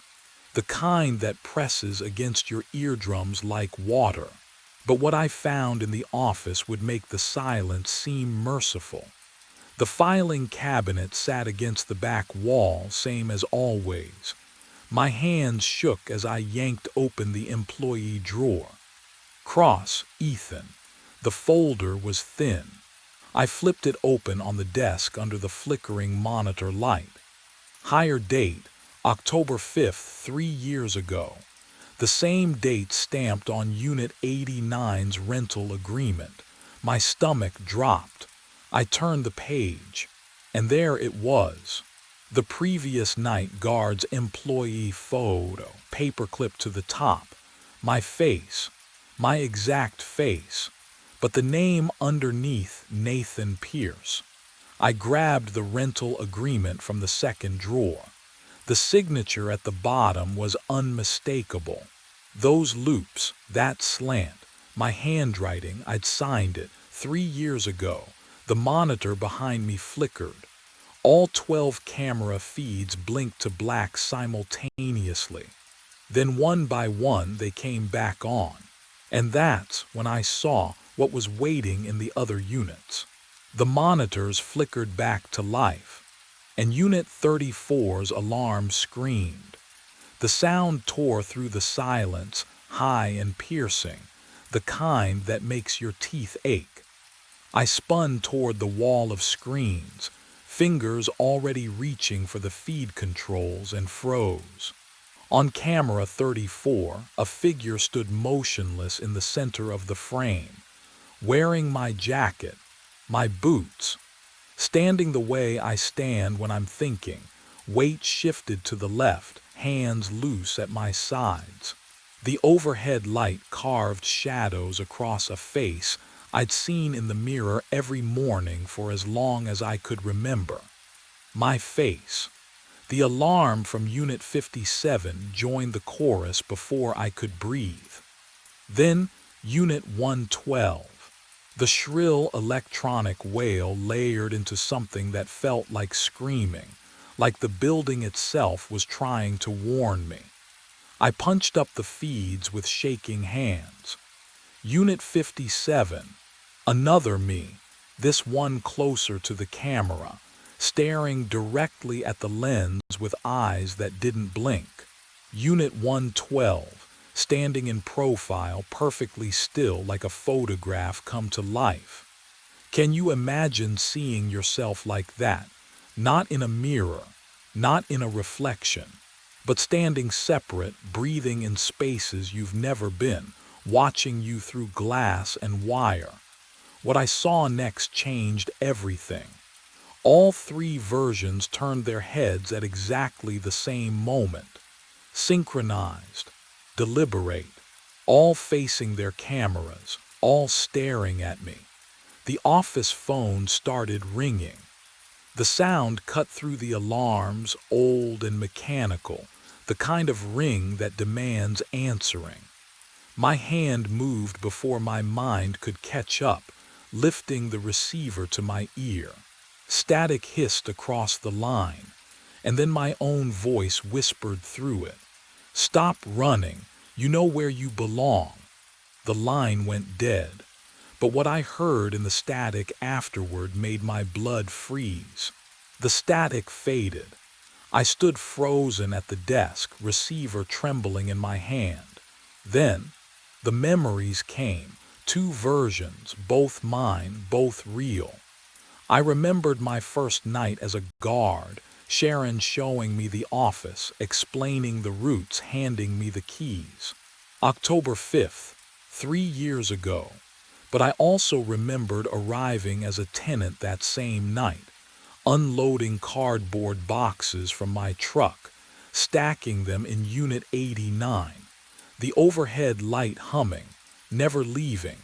My chest tightened. Can you imagine holding 2 lifetimes in your skull at once? I pressed my palms against the desk. Cold metal, real. But which version of me was touching it? The guard memory showed me walking these hallways every night, checking locks, reviewing footage. Years of routine. The tenant memory showed me sitting in the dark between those boxes, listening to footsteps outside, waiting for someone to find me. Years of silence. Both felt true. My pulse hammered in my ears. I needed something. Proof, evidence that I wasn't fracturing completely. The desk drawer. I'd opened it 1,000 times, or had I? The metal scraped as I pulled, sharp, tooth-aching sound. Inside, beneath old pens and a broken flashlight, lay a leather journal. Dust rose from its cover, old paper smell, the kind that clings to your throat. I didn't remember putting it there, but I recognized the handwriting before I even opened it. Mine. The first entry was dated 3 years ago, October 5th. The night I started. Everything I read. Night 1. Unit 89 triggered again at 2:22. Checked the feed, saw myself inside. This is the 4th year I've watched him. Tomorrow I go back in. Someone else takes the desk. My hands went numb. 4th year. But what the journal revealed on the next page made my blood turn to ice. I yanked the facility blueprints from the filing cabinet, my fingers trembling as I unrolled the yellowed paper across the desk. The smell of old ink and dust filled my nostrils, but something was wrong. I traced the hallway grid with my fingertip. Units 76, 83, 91. The numbers jumped. No Unit 89, it didn't exist on the map. My pulse hammered in my ears. I'd walked into that unit, touched its walls, breathed its stale air. How could it not? I had to see for myself. The hallway fluorescence buzzed overhead as I rushed toward the west corridor, my boots echoing on concrete. Left at the junction. Past Unit 76. The rhythm of my breathing matched my footsteps, faster, faster. But when I reached the end of the hall I stood facing, Unit 89's door, I turned around, retraced my steps, took a different route. Right this time, then straight through the North Passage. Unit 89, can you imagine? Every path, every turn, leading back to the same door. I tried again, and again. The building's geometry folded in on itself like a paper loop, impossible angles connecting hallways that shouldn't meet. But what I saw in the window reflection stopped me cold. The glass showed me standing there, wearing my gray jacket, except I was wearing my blue shirt. I stepped closer, breath fogging the cold surface, and watched the reflection move differently. It turned its head before I did, raised its hand while mine stayed at my side. I spun around. The hallway behind me was empty, except for another window, another reflection. This one in my uniform from 3 years ago. I looked left, right. Every window, every glass surface showed a different version of me, standing in positions I wasn't standing in, wearing clothes I'd forgotten I owned. And that's when I understood the building wasn't looping. I was existing in all the loops simultaneously. I ran. Gravel sprayed beneath my boots as I tore across the parking lot toward my truck, keys already in my hand, trembling fingers. The door handle was cold, so cold it burned, but I yanked it open and threw myself inside. Engine, turn the key. Go. The headlights carved 2 tunnels through the darkness, illuminating the woods at the lot's edge. I slammed the accelerator. The truck lurched forward, tires spitting stones against the undercarriage in a metallic hail. The tree line rushed toward me and stayed exactly where it was. I pressed harder. The speedometer climbed, 20, 30, 40. But the woods remained frozen in the same position, like a photograph held just out of reach. My heart hammered against my ribs as I glanced at the GPS mounted on the dash. 0.0 miles per hour. The coordinates hadn't changed. What would you do if the world stopped moving around you but you kept going? I spun the wheel. The truck fishtailed, pivoted. I aimed back toward the access road, but the gravel stretched endlessly in every direction now, a gray ocean that rippled and reformed. 5 parking spaces. That's all there should be. Instead, the lot had become something vast and impossible, swallowing distance itself. But what I hadn't realized yet was that distance wasn't the problem. The clock on the dash blinked. 1:59 a.m., 210, 221, 222. The truck vanished. I was sitting at my desk. The office. The monitor wall glowed in front of me, security feeds flickering across 12 screens. My coffee sat exactly where I'd left it, still warm, the steam curling upward in lazy spirals that smelled like burnt grounds and rust. On screen 4, Unit 89, I stared. A figure sat at a metal desk inside the unit facing a monitor. He wore my jacket, my posture. His hand hovered over a coffee cup. He was watching me. What happened next made my blood freeze. We both turned. Simultaneously. The exact same motion. The exact same angle. Two bodies moving as one across the distance between us. His eyes met mine through 2 layers of camera feed. Him watching me watching him. And in that moment of perfect synchronization, I heard it. Click the lock on the office door. The lock on Unit 89's door, both turning. At exactly 2:22 a.m., the lights went out, complete, total, the kind of darkness that pressed against my eyes like cold water. I heard breathing. Close, too close.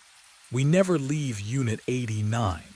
My voice, not an echo, not a recording, my voice. Speaking from the space beside me. We just take turns. The air temperature dropped so fast my lungs burned. I felt the words more than heard them, vibrating through the desk surface under my palms. Tonight you go back inside. I wanted to run. My legs wouldn't move, couldn't move. Because somewhere deep in the fog of my fractured memory I knew I'd already said these exact words before. The monitor flickered back to life, a pale blue glow casting the only light in the office.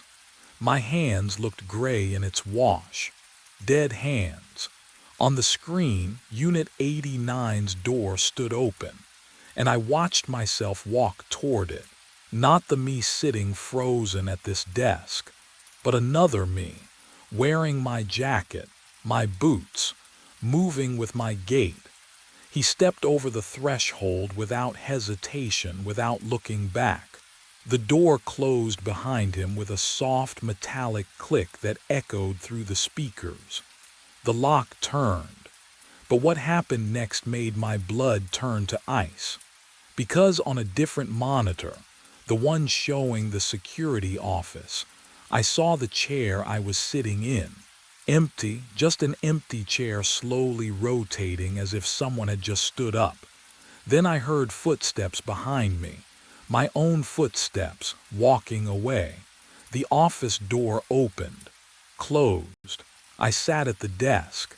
My hand reached for the cold coffee cup. The monitors glowed steady. Unit 89 showed a figure standing motionless inside, staring at the camera.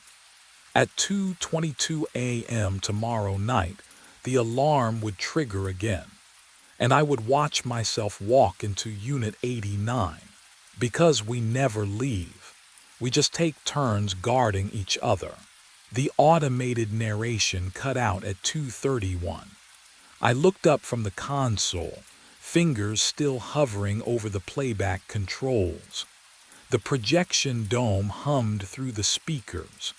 That low, electrical thrum I'd heard for 12 years. But the voice smooth, recorded, designed to guide 30 drowsy college kids through the cosmos, had simply stopped. Static crackled, then silence. The control booth felt colder than usual. My breath didn't fog, but the chill bit through my jacket anyway. I tapped the console. Nothing. The coffee beside me had gone lukewarm hours ago, the stale scent mixing with burnt dust from the ancient equipment. "Come on," I muttered, fingers dancing across switches. Then the speakers woke up again. But it wasn't the automated narration, it was my voice. "You died last show." The words came through clear, calm, like I was reading star coordinates. "Cardiac arrest at 2:34 a.m. My hand froze over the keyboard. "You are still running shows." No, this was. What a prank. But who would check the schedule? The audio cut again, just the projector hum.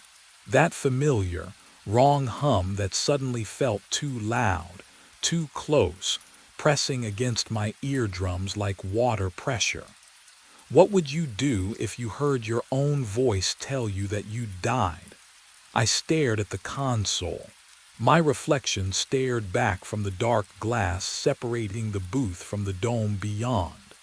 Same tired eyes, same unwashed hair, same badge clipped to my chest, the laminated photo from 6 years ago when I still smiled.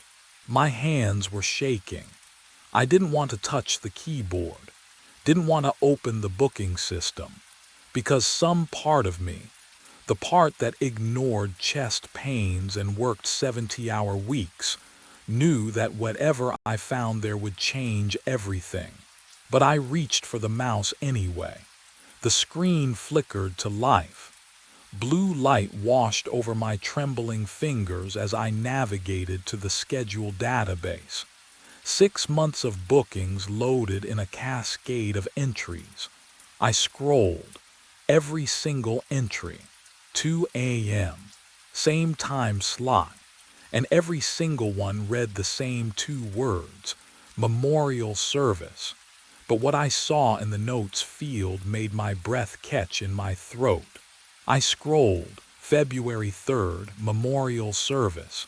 February 10th, memorial service. March 17th, memorial service. Every entry at 2 a.m., every single one. The schedule stretched forward 6 months, and the pattern never broke. My hand hovered over the first entry. I clicked the notes field. The text expanded. 4 words for Simon Graves, deceased. The booth suddenly felt too cold, the kind of cold that comes from inside. I could hear the projector's electrical hum through the wall, steady, mechanical, indifferent. My breath came shallow, fast. Can you imagine seeing your own memorial service listed? Over and over, scheduled like routine maintenance. I grabbed my phone, my supervisor's number, Angela Rios, 52 years old, perpetually skeptical, the only person who might believe me because she'd worked here longer than anyone. The call connected after 3 rings. "Simon," her voice was thick with sleep. "It's 2:30, I need you to come in." My voice cracked. "Now, please." Something in my tone must have registered. She didn't argue. 20 minutes later, headlights swept across the parking lot. I heard her car door slam. Footsteps on concrete. The emergency entrance buzzer. But what happened when she walked in would shatter everything I thought I understood. Angela appeared in the doorway, and the fluorescent lights above her flickered, casting her face in strobing shadows. Her skin looked pale, wrong, like she'd seen something on the drive over. "Show me," she said. I played the recording, my voice. "You died last show. Cardiac arrest at 2:34 a.m. She listened without moving, without blinking. The silence after it ended felt heavier than the words themselves. Then she turned to me, and her expression was careful, distant. "What employee number did you say you were?" 372, I said. "Employee number 372. Angela turned to the desktop computer on the break room counter. Her fingers moved slowly across the keyboard, each keystroke deliberate, careful. The fluorescent lights overhead buzzed like dying insects. The monitor's glow painted her face blue. I watched her expression shift, mouth tightening, eyes widening just enough. Simon Graves. She read the words off the screen, voice flat. Hired November 2012. Worked overnight shifts exclusively. A pause, too long. Deceased March 15th, 8 months ago. The word hung in the stale air between us. That's not possible, I said. But my voice sounded hollow even to myself. Heart attack in the projection booth during an overnight show. Angela's eyes remained fixed on the screen. Cardiac arrest at 2:34 a.m. Paramedics arrived at 3:15. She swallowed. You were already gone. I stepped toward the monitor. She moved back just one step, but the message was clear. Angela, I'm standing right here. I called you 20 minutes ago. The personnel file has a death certificate attached. Her hand trembled as she clicked the mouse. Signed by the county coroner. What would you do if someone showed you proof of your own death? Would you believe them? Or your own pulse hammering in your throat? But Angela wasn't looking at me anymore. She was looking through me. You are not supposed to be here. The words came out barely above a whisper. She backed toward the break room door, her coffee-stained mug forgotten on the counter. Wait, I reached for her arm. My fingers passed through empty air. No, not through. She'd simply moved faster than I'd registered. She was gone.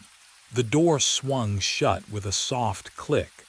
I stood alone in the break room. The clock on the wall still read 2:34. It hadn't moved since. When? I couldn't remember it ever showing a different time.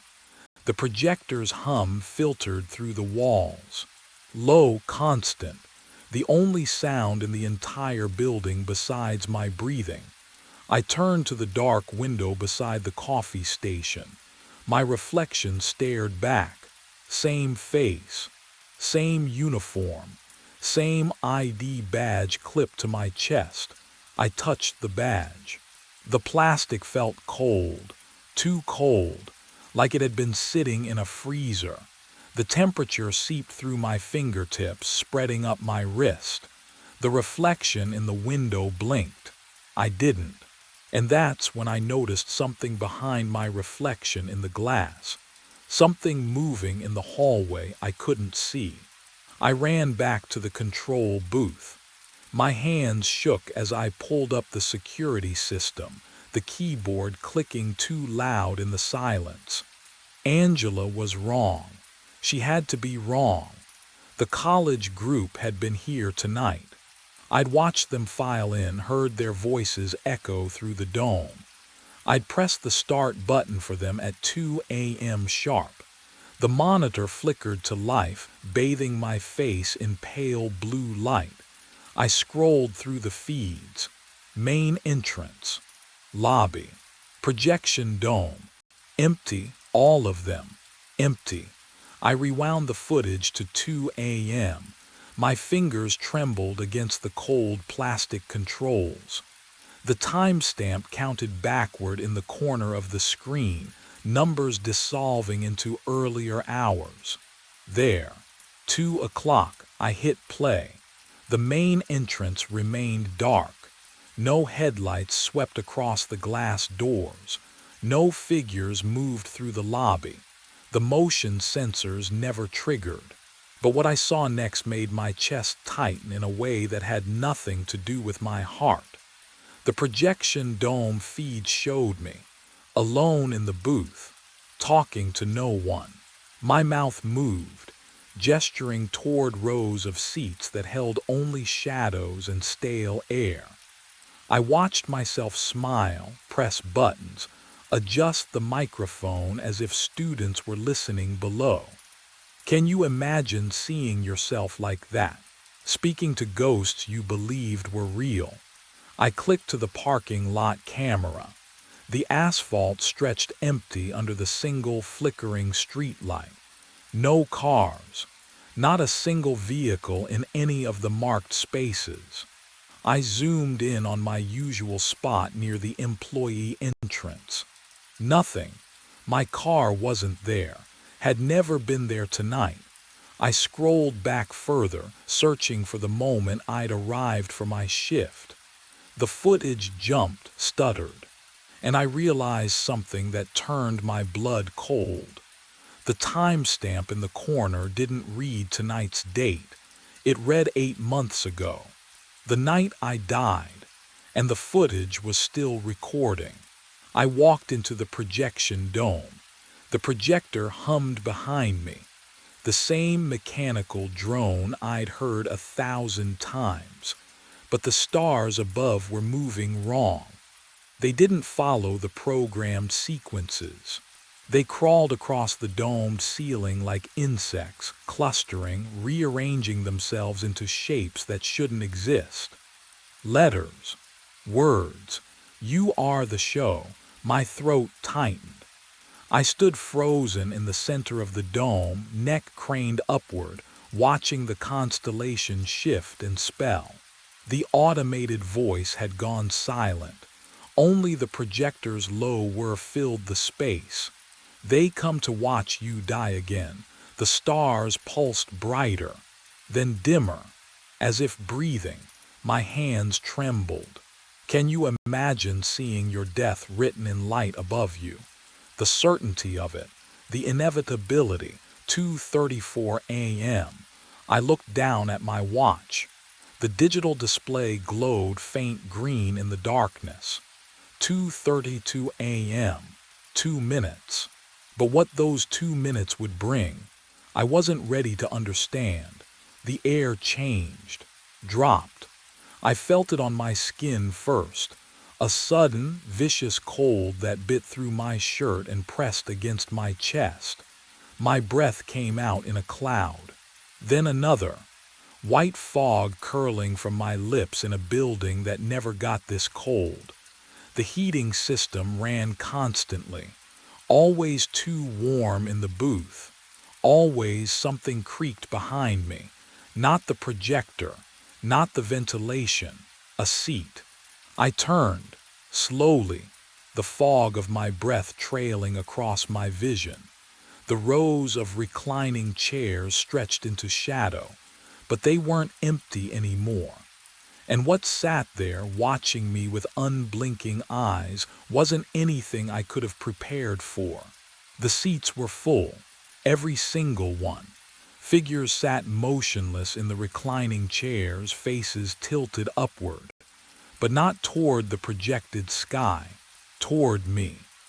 The cold air carried that stale smell of old upholstery and something else, something metallic like copper on the tongue. I recognized the closest face immediately. Mine, not a resemblance, not similar features, exact. Same crooked nose from the bike accident when I was 12. Same thin scar through my left eyebrow. But this version wore a leather jacket I'd thrown away years ago, face smoother, younger. Teenage me staring with eyes that didn't blink. My breath caught. The figure beside him was older. 40s maybe, thicker around the middle.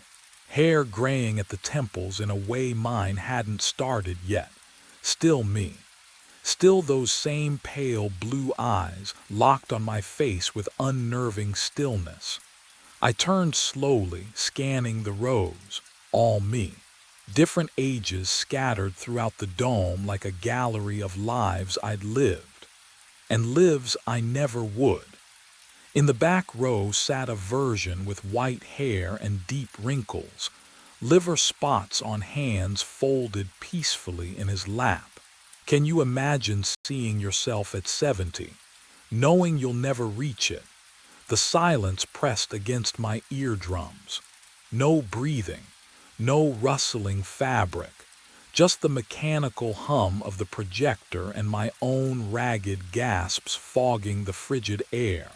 But what terrified me most wasn't seeing myself multiplied across the theater.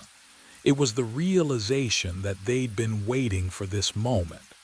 The speakers crackled overhead. That automated voice, the one I'd recorded years ago for the Memorial Astronomy program, filled the dome with smooth, professional calm. "Welcome to the memorial show." The spotlight above me blazed to life, and every version of myself leaned forward in perfect unison. The projection lights moved, not dimmed, not shifted naturally. They snapped into new alignment with mechanical precision, and suddenly every beam converged on me. A perfect circle of white light pinned me to the center of the dome floor. The audience sat just beyond the brightness, their faces half-shadowed, eyes reflecting the glare. My automated voice echoed through the dome, impossibly calm. "Please observe the subject in his final moments." The words hung in the frozen air. Subject, not person, not man. Subject. Every version of me leaned forward an inch. Perfect synchronization. Not one blink among them.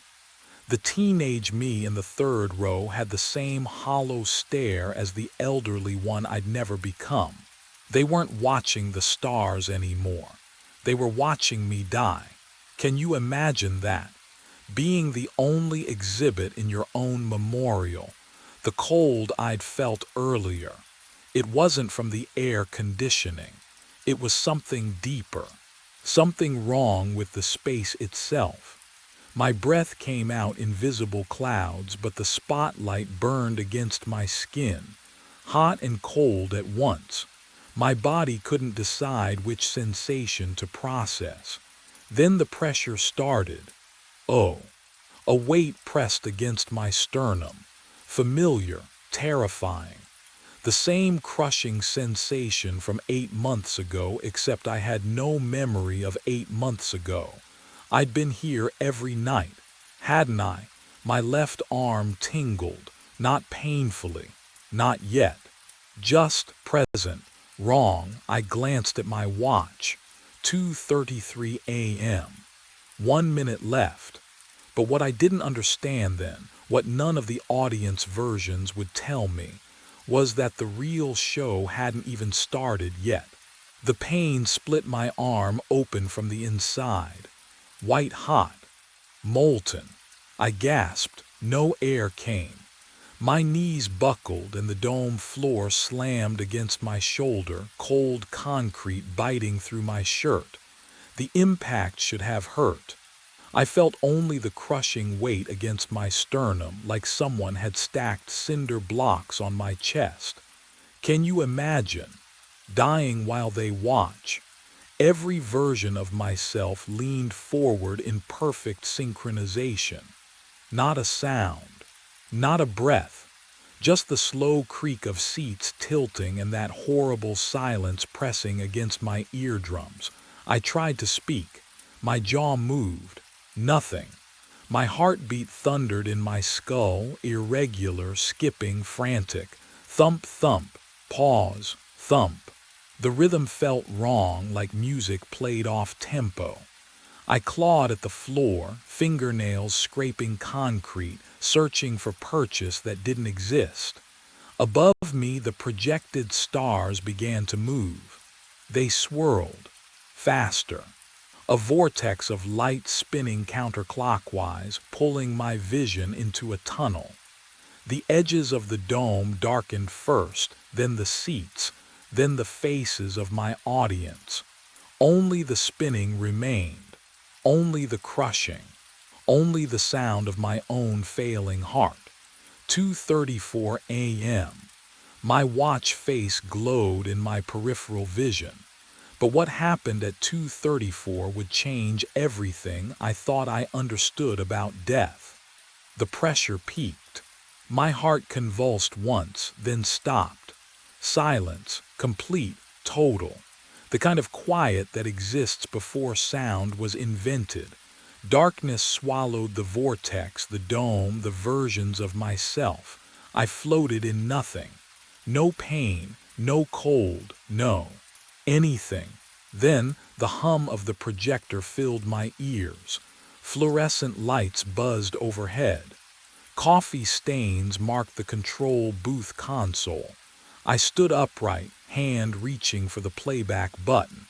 The automated show began. My watch read 2 a.m. And that's when I realized the real horror wasn't dying. It was having to do it again. 34 minutes. That's all I have. 34 minutes before my heart stops, and then I'm back here again. The control booth hums around me. Same coffee-stained console. Same flickering monitor displaying 2 a.m. exactly. My hands won't stop shaking. I bolted for the exit. My footsteps echoed through the empty corridors, sneakers slapping against linoleum that smelled faintly of industrial cleaner and something else. Something stale, like air that hasn't moved in months. The emergency exit glowed red ahead. I slammed into the push bar with both palms. The metal was ice cold, and I was back in the control booth. Not transported, just there, like I'd never left. The corridor, the running, the door, gone, erased. I tried again. Different exit, same result. The parking lot door led to the booth, the loading dock, the maintenance hatch. Every route circled back to this cramped room with its perpetual chill and the projector's monotonous drone. But what I did next would change nothing at all. I grabbed the heaviest thing I could find, a metal equipment case, and swung it into the projector. Glass exploded. Sparks showered across the console. The sharp smell of ozone and burning plastic filled the air. The projector coughed, sputtered, went dark. Silence. Then, a whir. The projector hummed back to life. Glass fragments on the floor lifted, drawn backward like a film in reverse. They reassembled. The cracks sealed. Within seconds, it sat perfect and undamaged, casting its programmed stars across the dome. I screamed. The sound swallowed itself in the empty planetarium, absorbed by rows and rows of vacant seats that I knew weren't really vacant at all. My watch read 2:17 a.m. I pulled up the booking schedule with trembling fingers. 6 months of entries, memorial service, memorial service, memorial service, every single one, for me.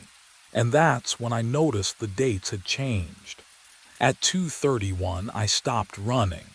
My legs simply wouldn't carry me anymore.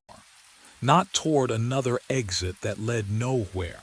Not toward another tool I could break the projector with. The cold air of the control booth pressed against my skin like 1,000 frozen fingertips. I could hear the steady electrical hum beneath everything, the sound of machinery that would never stop. What would you do if you finally understood? I walked down the corridor toward the projection dome. My footsteps echoed wrong, each one landing twice. The door opened before I touched it. Inside, the audience of myself sat waiting.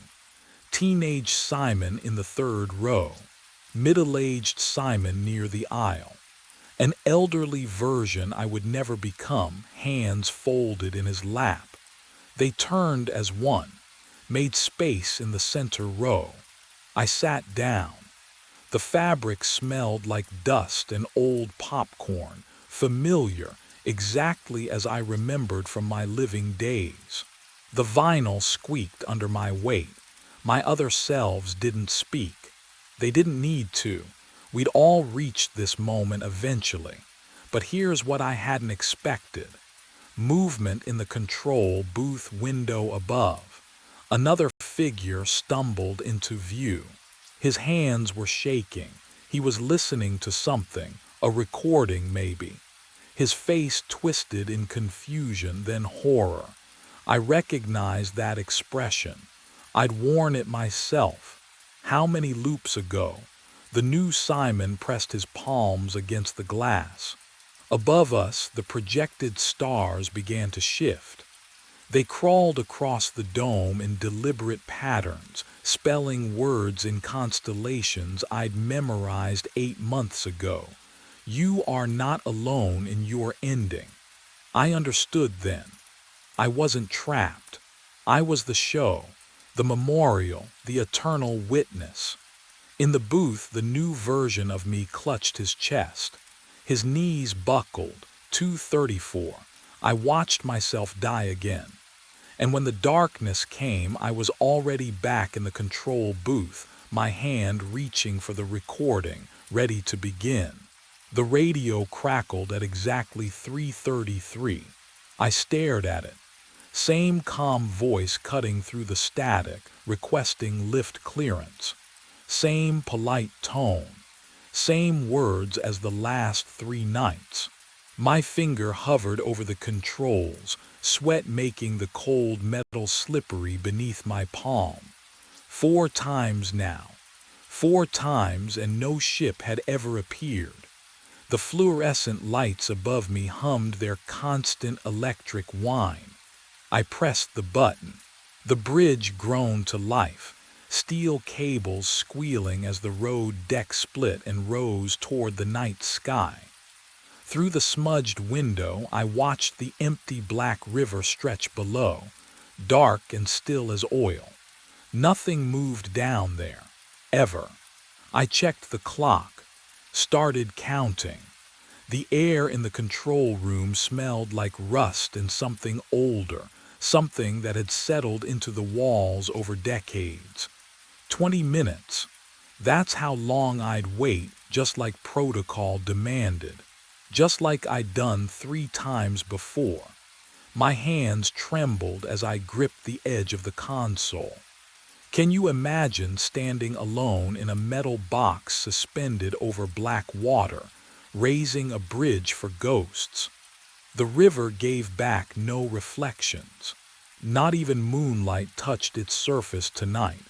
I pressed my face to the cold glass, searching for running lights, for any sign of a vessel.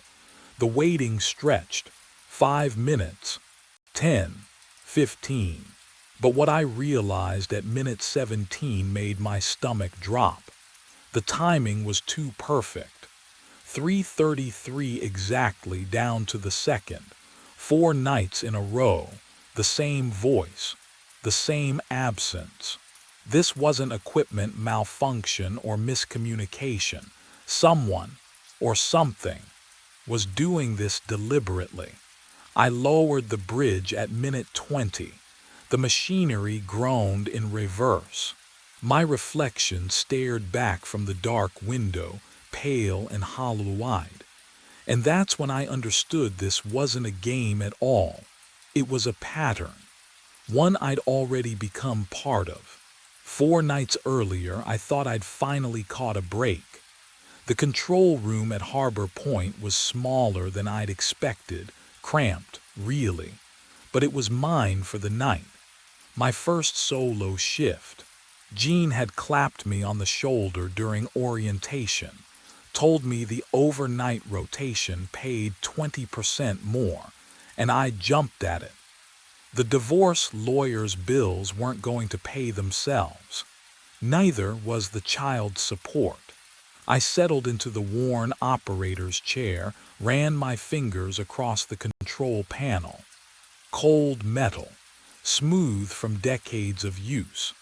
The fluorescent lights hummed overhead, steady and bright. Outside the single window, the black river stretched away into darkness, invisible except for the faint shimmer where moonlight touched its surface. The radio sat silent on the desk. Vintage equipment, Gene had explained. Still worked perfectly.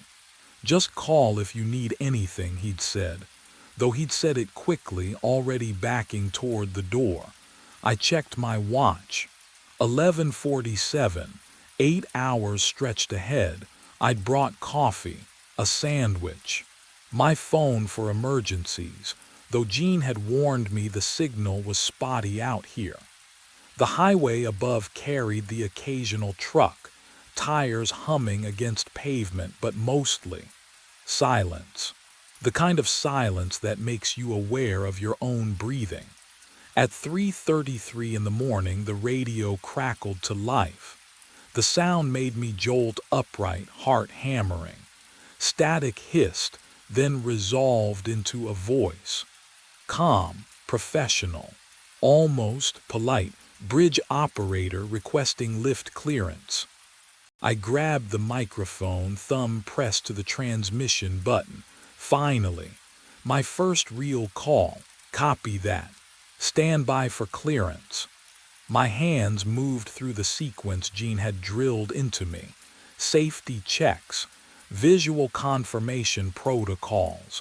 I peered through the window at the river below. Darkness. Too dark to see much, but the ship's running lights would be visible soon enough. I threw the main lever. The bridge groaned. Hydraulics engaged with a deep mechanical sigh that vibrated through the floor, through my boots, up into my chest. The smell of rust and old grease drifted through the ventilation grate. I watched the drawbridge sections rise, splitting the roadway in half, metal teeth separating against the night sky.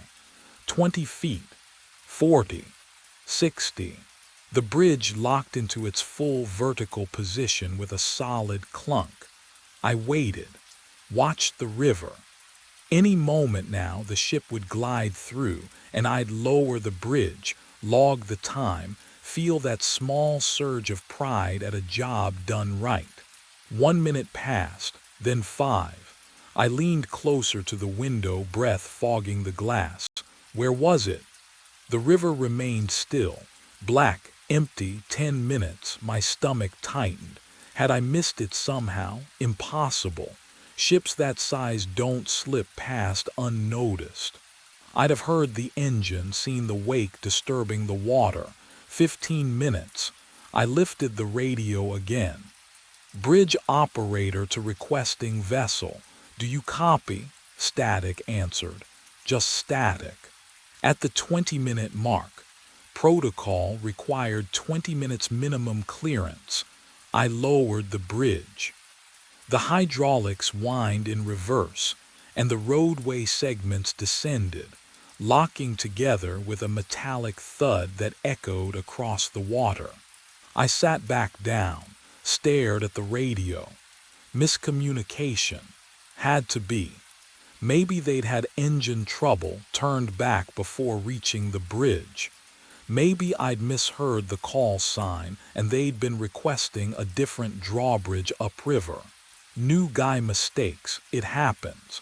I pulled out the logbook, yellowed pages, columns for date, time, vessel information, and carefully wrote 3:33 a.m. Lift request received.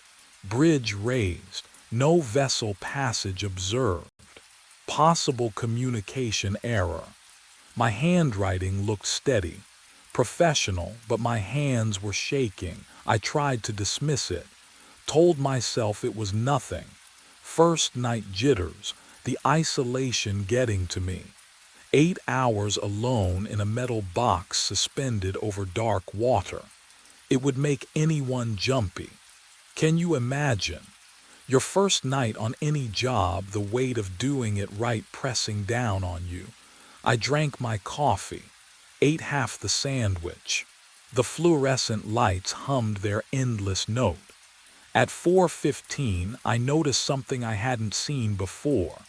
There were scratches on the radio casing, deep ones, like someone had clawed at the metal with their fingernails.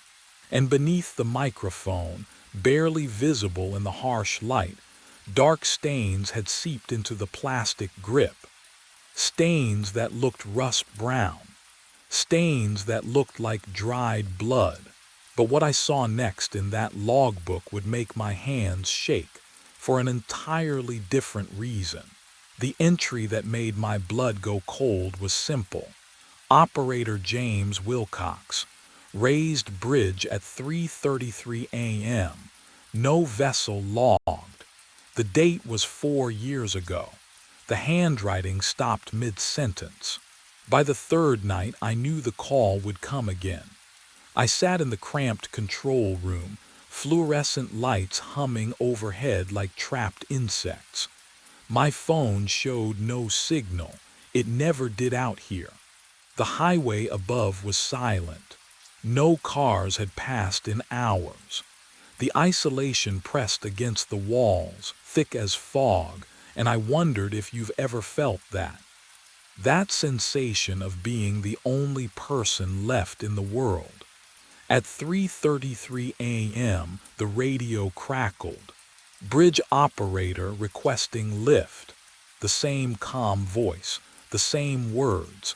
My hand trembled as I reached for the microphone. Copy that, raising bridge now. I engaged the mechanism. Gears groaned. Steel cables sang their rising pitch. Through the single window, I watched the drawbridge sections lift toward the black sky, splitting the road like a broken bone. Then I waited. The river below remained still, dark, empty. But what I heard next made me question everything I thought I understood about this place. I keyed the mic. No vessel in sight. Please confirm your position. My voice echoed from the speaker. Normal, expected, but beneath it, another echo. My own words, repeating a half-second later, distorted, as if spoken underwater. The sound bubbled up from somewhere deep and cold, carrying the metallic taste of rust on my tongue even though I hadn't moved. I released the mic. The echo continued for 3 heartbeats longer than it should have. Silence flooded back, thick, wrong. I pulled the stack of old logbooks closer, dust coating my fingers like ash. Page after page I found them. Different names, different years, always the same entry, always 3:33 a.m., always no vessel logged. The most recent was 8 years old. And then the names, they just stopped. I found his name on the 3rd logbook down. Ronald Thorne. The handwriting was cramped, meticulous, each letter pressed deep into yellowed paper that smelled of mildew and rust. I traced my finger down the entries, watching the dates march backward through time. 8 years, 9, 10. Then they stopped, just stopped. The final entry was dated March 19th, 8 years ago, 3:33 a.m. Bridge lift requested. Raised span successfully. Going to check gears. Unusual grinding sound from mechanism. That was it. The sentence didn't even end properly, like he'd set the pen down intending to return. He never did. My hands shook as I flipped through the remaining pages, all blank. I pulled out my phone, desperate for signal despite knowing better. One bar flickered, held, and I searched for Ronald Thorne's name. The article loaded in fragments. Harbor Point Bridge operator, presumed accidental fall. Body never recovered from Black River. The water was too deep, too cold, the currents too strong. They'd searched for 3 days before calling it off. What would you do? Finding that, knowing you were standing exactly where he'd stood, answering calls that had stopped the moment he disappeared. But the real horror came when I noticed the date. Tonight was March 19th. I checked my watch. 2:58 a.m. The control room suddenly felt smaller, the fluorescent lights buzzing too loud in my ears. The window reflected my pale face back at me, and beyond it, nothing but black water. 3:33. The radio crackled to life, static, then breathing. Then that same calm voice I'd heard 3 nights running, bridge operator requesting lift. My throat closed. I couldn't move, couldn't speak. The voice continued, patient as deep water. "I've been waiting 8 years, Walter, please. Just raise the bridge." My throat closed. The voice knew my name. Nobody was supposed to know my name out here. Not on this frequency, not at this hour. I grabbed the radio with both hands, knuckles white against the black plastic. "Who is this?" my voice cracked. "Identify yourself. Now." Static hissed for 3 seconds, 4, 5, then, "I am directly below you." The words came slow, deliberate, each syllable dripping like water from rusted metal. "I have been waiting 8 years." The radio went cold, dead air, not even static anymore, just silence, thick and wrong, like the space between heartbeats when you think they might not start again. I grabbed my flashlight. My hands wouldn't stop shaking, but I forced myself to move, to look down through the grated floor beneath my boots. The beam cut through darkness, swept across black water 50 feet below. No reflection came back. The light just stopped, swallowed whole by that river, as if the water was drinking it down, hungry for something brighter than itself. I moved the beam left, then right. Nothing. No ripples, no movement. Can you imagine standing above water that refuses to move? The radio crackled back to life. "I was the operator before you." My stomach dropped. Ronald Thorne. The name from the logbook, the man who vanished 8 years ago on this exact date, the body they never found. "I raised the bridge at 3:33, the voice continued, and I could hear something new in it now, something underneath the calm. Desperation. I went to check the gears. The catwalk was slippery, the rail gave way. I backed against the control panel. The metal felt ice cold even through my uniform shirt. "I fell, Walter." A pause. Long enough for me to taste copper on my tongue, to smell the industrial oil and rust and something else. Something like river mud, thick and ancient. "I'm still falling."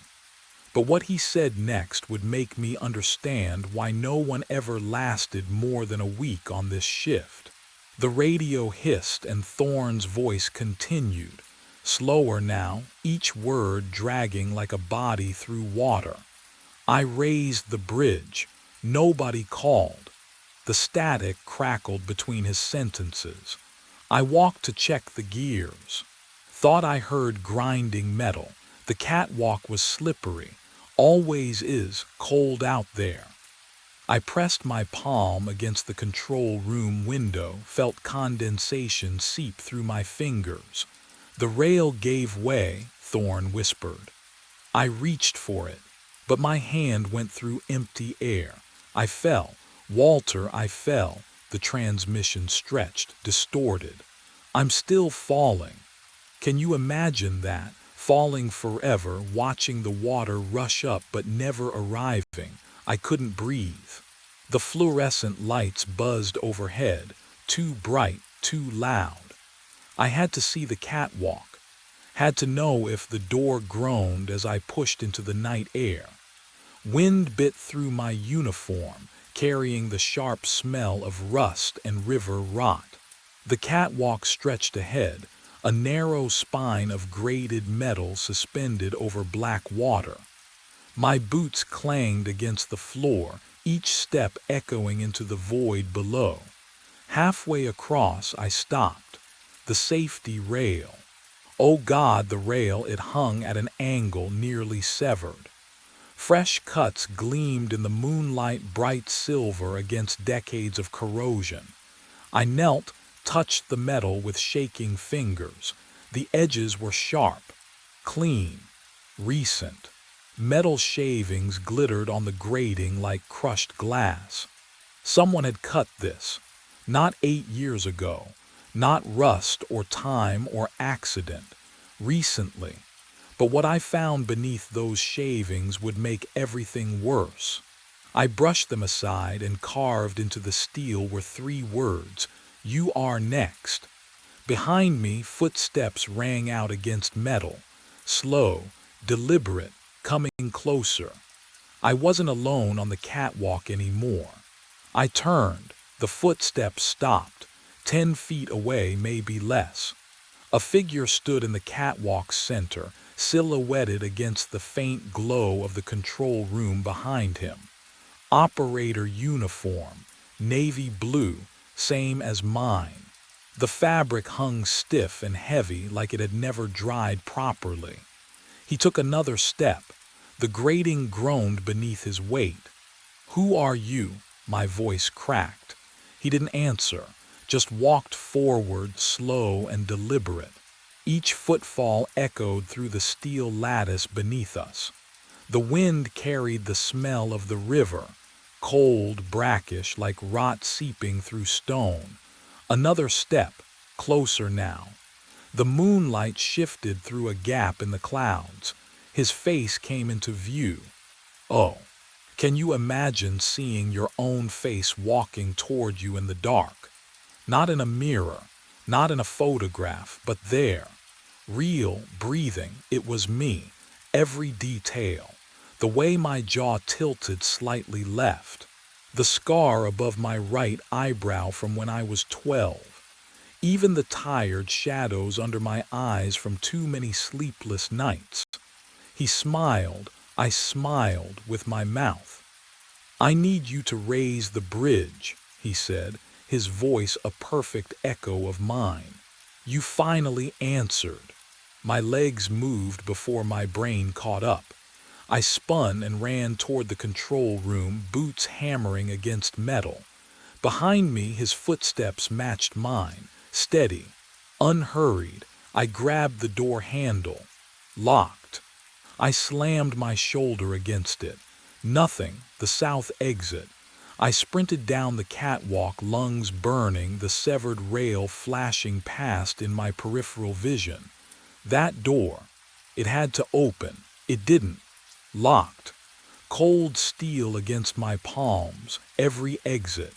Every way off this bridge. But what I felt through that door would make me understand why he needed me so desperately. I slammed the control room door behind me. The metal filing cabinet screeched across linoleum as I shoved it against the entrance. My breath came in ragged gasps. The desk followed. Then the chair. Everything I could move piled against that door. My hands wouldn't stop shaking. Footsteps echoed on the catwalk outside. Slow, deliberate, patient. I backed toward the window overlooking Black River. The fluorescent lights hummed above me, that constant electrical whine drilling into my skull. My heart hammered so hard I could feel it in my throat. The radio crackled to life. "You cannot barricade yourself from this." My own voice. Perfect inflection, perfect tone. "The fall never ends, Walter." I pressed my palms against the cold glass, tried to steady myself, tried to think. Every operator becomes the caller. Static hissed between the words. "You will push the next one. It is the only way to stop falling." "No," I whispered. I'm not falling. I'm right here." "Are you?" the question hung in the air like fog. Something had felt wrong for longer than I wanted to admit. But what hadn't I noticed yet? I turned toward my reflection in the darkened window. Same tired eyes, same hollow cheeks, same uniform. Wait. I looked down at my chest. The fabric clung to my skin. Heavy, cold, I touched my sleeve, and my fingers came away wet, soaking wet. The smell hit me then, thick and mineral, the rotten egg stench of river water mixed with rust and decay. My entire uniform dripped onto the floor.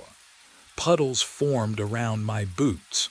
How long had I been standing in cold water without feeling it? The door splintered. Wood cracked like bones breaking. The barricade desk chair, everything I'd shoved against it collapsed inward. Metal scraped. Hinges shrieked.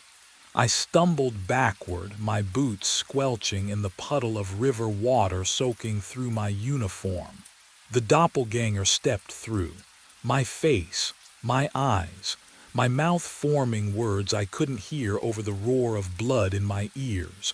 I turned, ran. The only direction left was out, onto the catwalk. Cold wind hit me the moment I crossed the threshold. It howled through the grated floor, carrying the smell of rust and deep water. My hands found the rail, gripped it. The metal felt wrong, too sharp, too thin. Behind me, footsteps steady. Unhurried, please, I whispered. The rail gave way, just snapped. The severed edge gleamed where someone had cut halfway through days ago. Fresh shavings glittered on steel. I lurched sideways, arms windmilling, and my boot slipped through the grating. I fell. But what I experienced in that moment, can you even imagine? The black water rushed up. I braced for impact, for cold, for the river to swallow me whole. It never came. I kept falling and falling. The bridge above me didn't shrink. It stayed the same distance, suspended in darkness, glowing faintly under a moon that never moved. Time stretched like taffy, each second pulling apart into minutes, hours, years. The air around me grew thick, heavy. It pressed against my skin with the weight of deep water. And then I saw them. Figures tumbling beside me in the dark. Men in operator uniforms, faces twisted in silent screams, arms outstretched toward a surface they'd never reach. Dozens of them, a column of falling bodies stretching up and down through a void that had no end. Ronald Thorne drifted past. His eyes met mine. Recognition flickered there and pity. My breath caught. Oh, I understood. The wet uniform. The radio calls, the face that wore mine. I hadn't been standing in that control room tonight. I'd been falling the whole time, every shift, every log entry, 8 years. I had been falling for 8 years. And tomorrow night, someone new would arrive to take my place. The fall doesn't end. It just stops mattering. Time moves differently down here. Days compress into heartbeats. Years dissolve like fog. I can't feel my legs anymore, but I can feel the radio in my hand, cold metal pressing into my palm, heavy with purpose. Tonight, a new operator arrives. I know his face before I see it. Young, 26 maybe, needs the money. Divorce papers still fresh. He moves through the control room like I did, touching the same switches, reading the same yellowed logbooks. He doesn't know yet. Can you imagine that innocence? That brief, beautiful moment before understanding. At exactly 3:33 in the morning, I lift the radio to my mouth. The words come automatically. Bridge operator. Requesting lift. My voice sounds calm, professional, no hint of the abyss beneath each syllable. I watch through the grated floor as he hesitates, just for a second, then reaches for the lever. The drawbridge groans. Steel screams against steel. The smell of rust and river water rises through the darkness. He raises the bridge. I see him in the control room window, backlit by fluorescent glow. His face is tight with confusion, with the first threads of fear. But what happens next is the part I never understood. Until now, I begin to climb, not up, not exactly. The air solidifies beneath my hands, cold, slick, textured like wet concrete. Ronald Thorne climbs beside me. Others too. An endless procession ascending through the void toward that single yellow rectangle of light. We climb because we must. We climb because the cycle demands completion. We climb because somewhere above, a nervous operator is walking toward the catwalk, and the